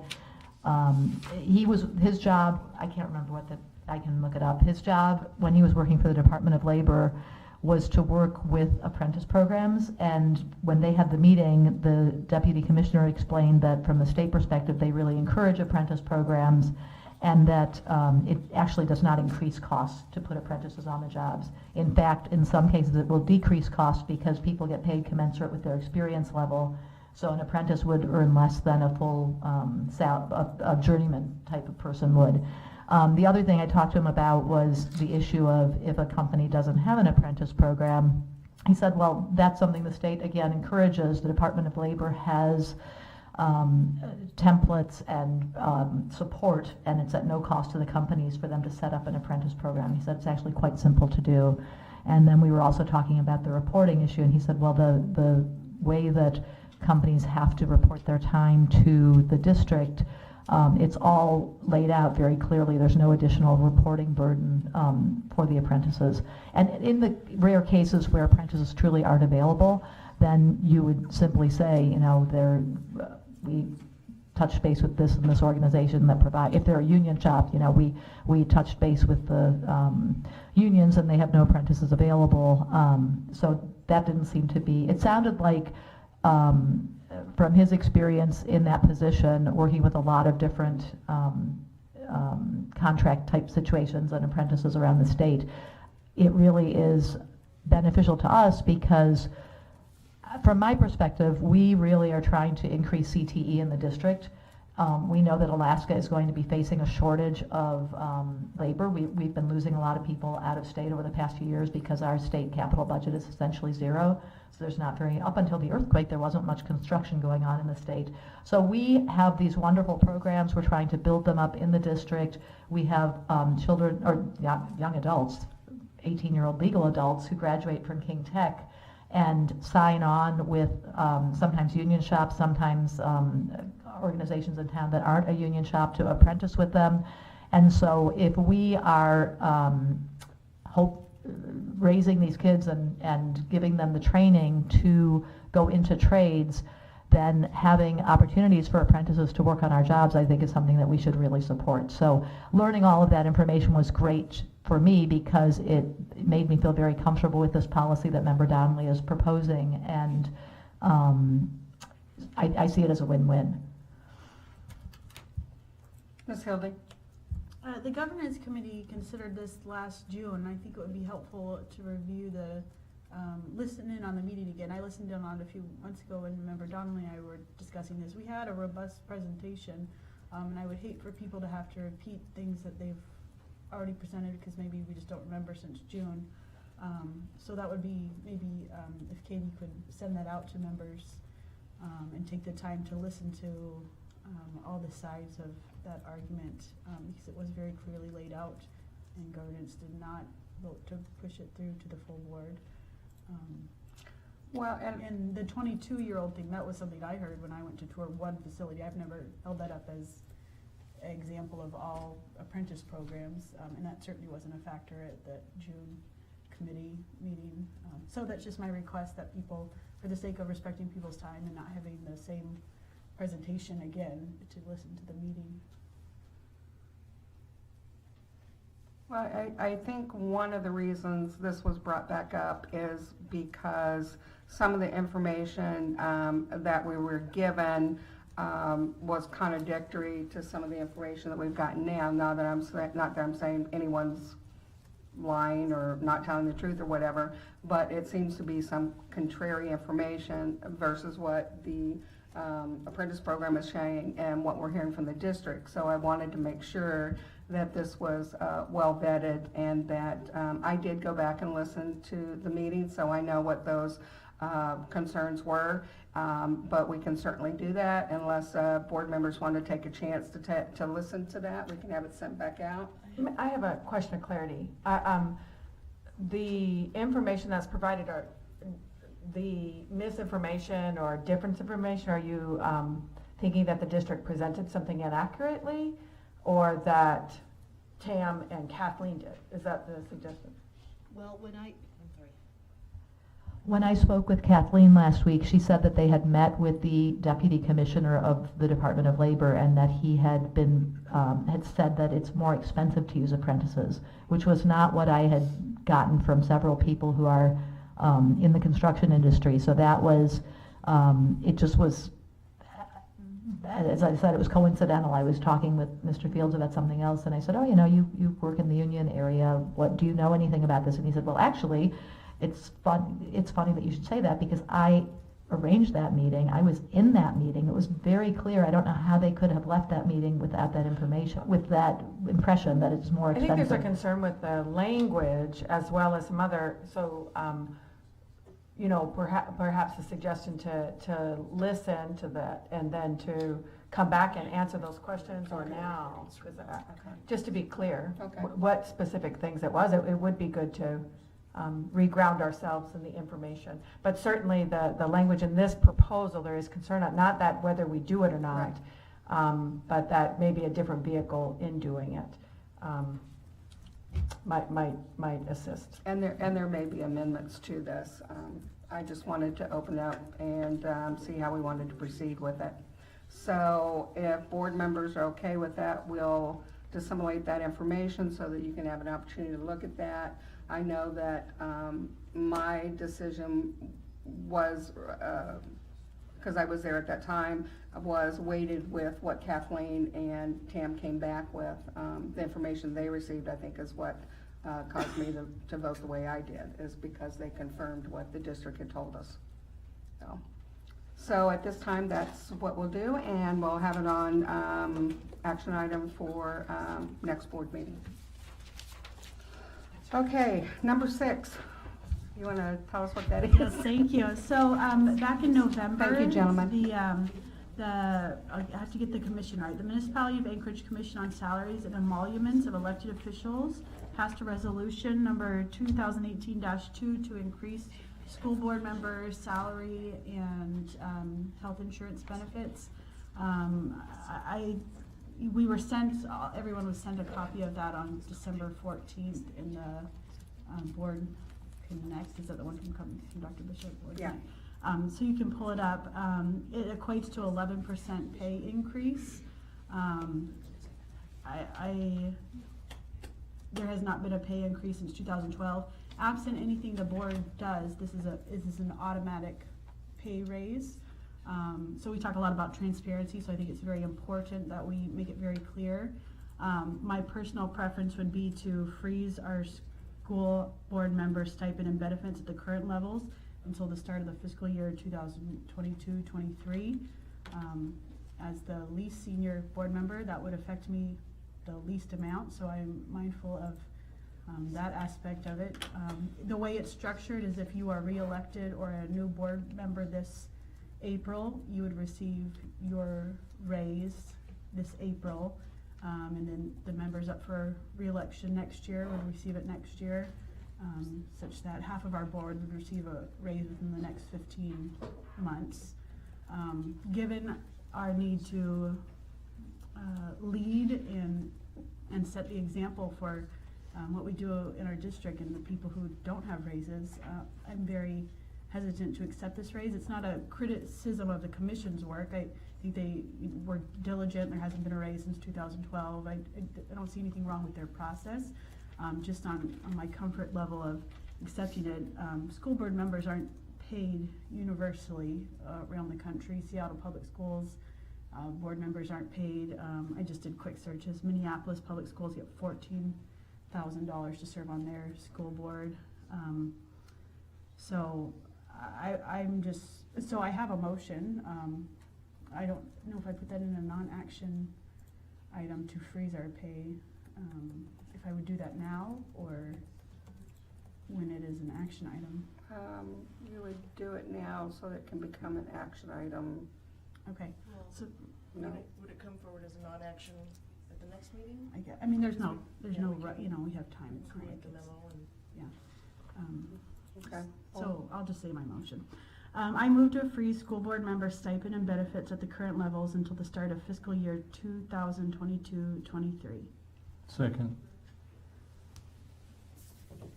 And is there board discussion now? Oh, I meant to cite the board policy that states the entitlement of a board member to the compensation as established by the commission is subject to yearly budget allocation. So typically these, the commission's decisions are subject to the initiative and, what is it? The R1 initiative and the other one. Where you go referendum, where the voters can say we don't want that, but that would be very expensive for what is frankly probably a low dollar amount. But under our board policy, it says that their commission's decision is subject to our yearly budget allocation, so we can choose not to pay it to ourselves. What was that policy number? 9250. And when was the last time there was a raise? It was, let's see, I have it right here. It's, the last one was in 2012, but prior to that, there was a pay increase in 2009, 2010, 2011, and 2012, and it equates to an 11% pay increase at a 1.5% annual rate. That's kind of what they based it off, 1.5 annual percentage raise. So what it would mean is if we pass this motion, this commission's decision would just kick into effect. I mean, it's in effect. It's right now in effect. This already happened. But our freeze, if we chose to do that, would just expire. Would go till when? My motion says fiscal year 2022-23. That would be a 10-year difference between a pay raise, which I don't find that all compelling. And so the board could continue to extend it, or but it does subject all of us to an election cycle absent any pay raises. Mr. Donnelly? Trying to be consistent, at least for this evening. I do think this is an equity question because we've negotiated 0-0-0 contracts with so many of our bargaining units. I think it's fair for us to freeze our wages in place also, since we've asked for those commitments from so many of our district employees. Mr. Foster? A question for Mr. Anderson. When does this go into effect for the board seat that I'm sitting in? It goes into effect this election cycle for anyone who is re-elected this April or newly elected. I'm sending some messages back now. I'm not sure legally that what the rules are for the board overriding the commission on emoluments. I'm just not sure. I think we certainly ought to look into that unless Member Hildy already knows. If I may, Mr. and Ross. because it doesn't have an impact on me, I'm sort of torn between abstaining and letting you guys sorting it out, and then just sort of offering an observation. But I'll let that come at the next meeting. Well, I won't provide any legal advice on it. I was very careful in reading what the Home Rule Charter states and what the commission's is. And under the Home Rule Charter, the commission says that the way to change one of their decision is just as the same as ordinances through the initiative and referendum, which to me meant, oh, we can't do anything. And then I checked our board policy and it says that it's subject to our yearly budget allocation, which tells me that it's possible for us to freeze it. And so it's something I would like us to consider. What was the other point? I don't remember. Mr. Holloman? Asked that in the intervening weeks, the president seek out a legal opinion on what our position can be on this and how it impacts things. I'm sorry, I didn't hear that. In the intervening 2 weeks, that the president seek out a legal opinion, basically to answer Member Foster's question.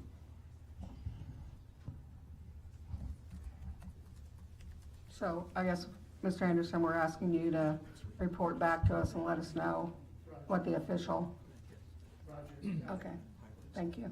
I mean, member Marset, yes. Whoever. So is there any other discussion on this? We'll get more information at our next board meeting. It'll still be on the non-action items, right? As a non-action item? Okay. All right. I think the only one it affects right away is if I get reelected. When I get reelected, let's put it that way. All right, at this point, is there any other public testimony? Oh, I forgot new business, but do we have any new business? What are you doing over there, Ms. Foster? I think I can take it up in board comment and signal my interest in pursuing some of the issues that were raised here earlier. Okay. And at this time, is there any other public testimony on non-agenda or non-action items? Yes. Thank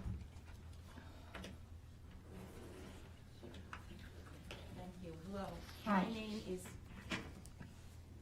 do I need to turn this on? Yeah, just, you see the button there? It's the, You should be good. Oh, sorry, I did. Want me, I'll move over to this ah, one. there you go. Oh, that one's working now too. All right. My name is Mary Kretschmar, Kretzschmar.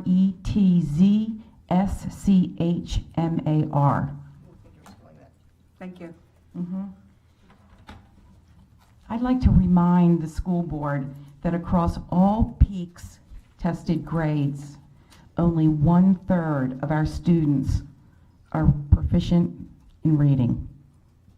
1 out of 3. I respectfully recommend ASD pause all new initiatives until we approach 80%, that expected Tier 1 achievement. That's what I consider equity. So what is the plan?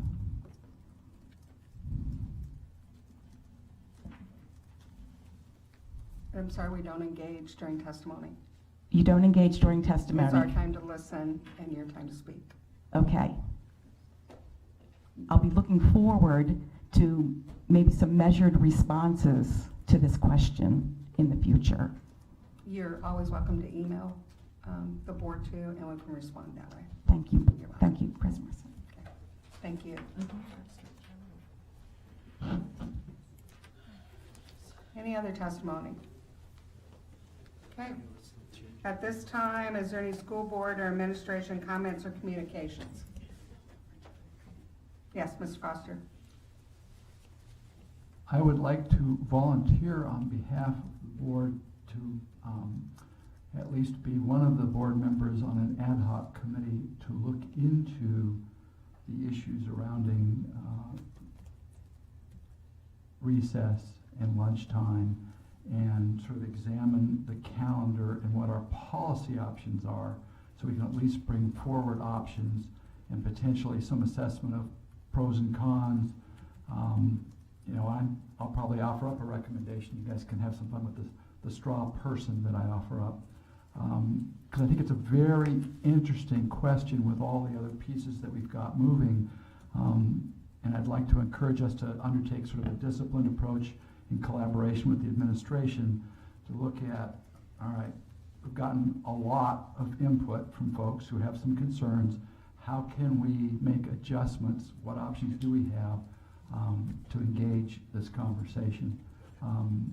So I think I'm imagining drafting essentially a committee charter to bring back to the board at the next meeting for their consideration. So I want to just suggest that as one way to engage this.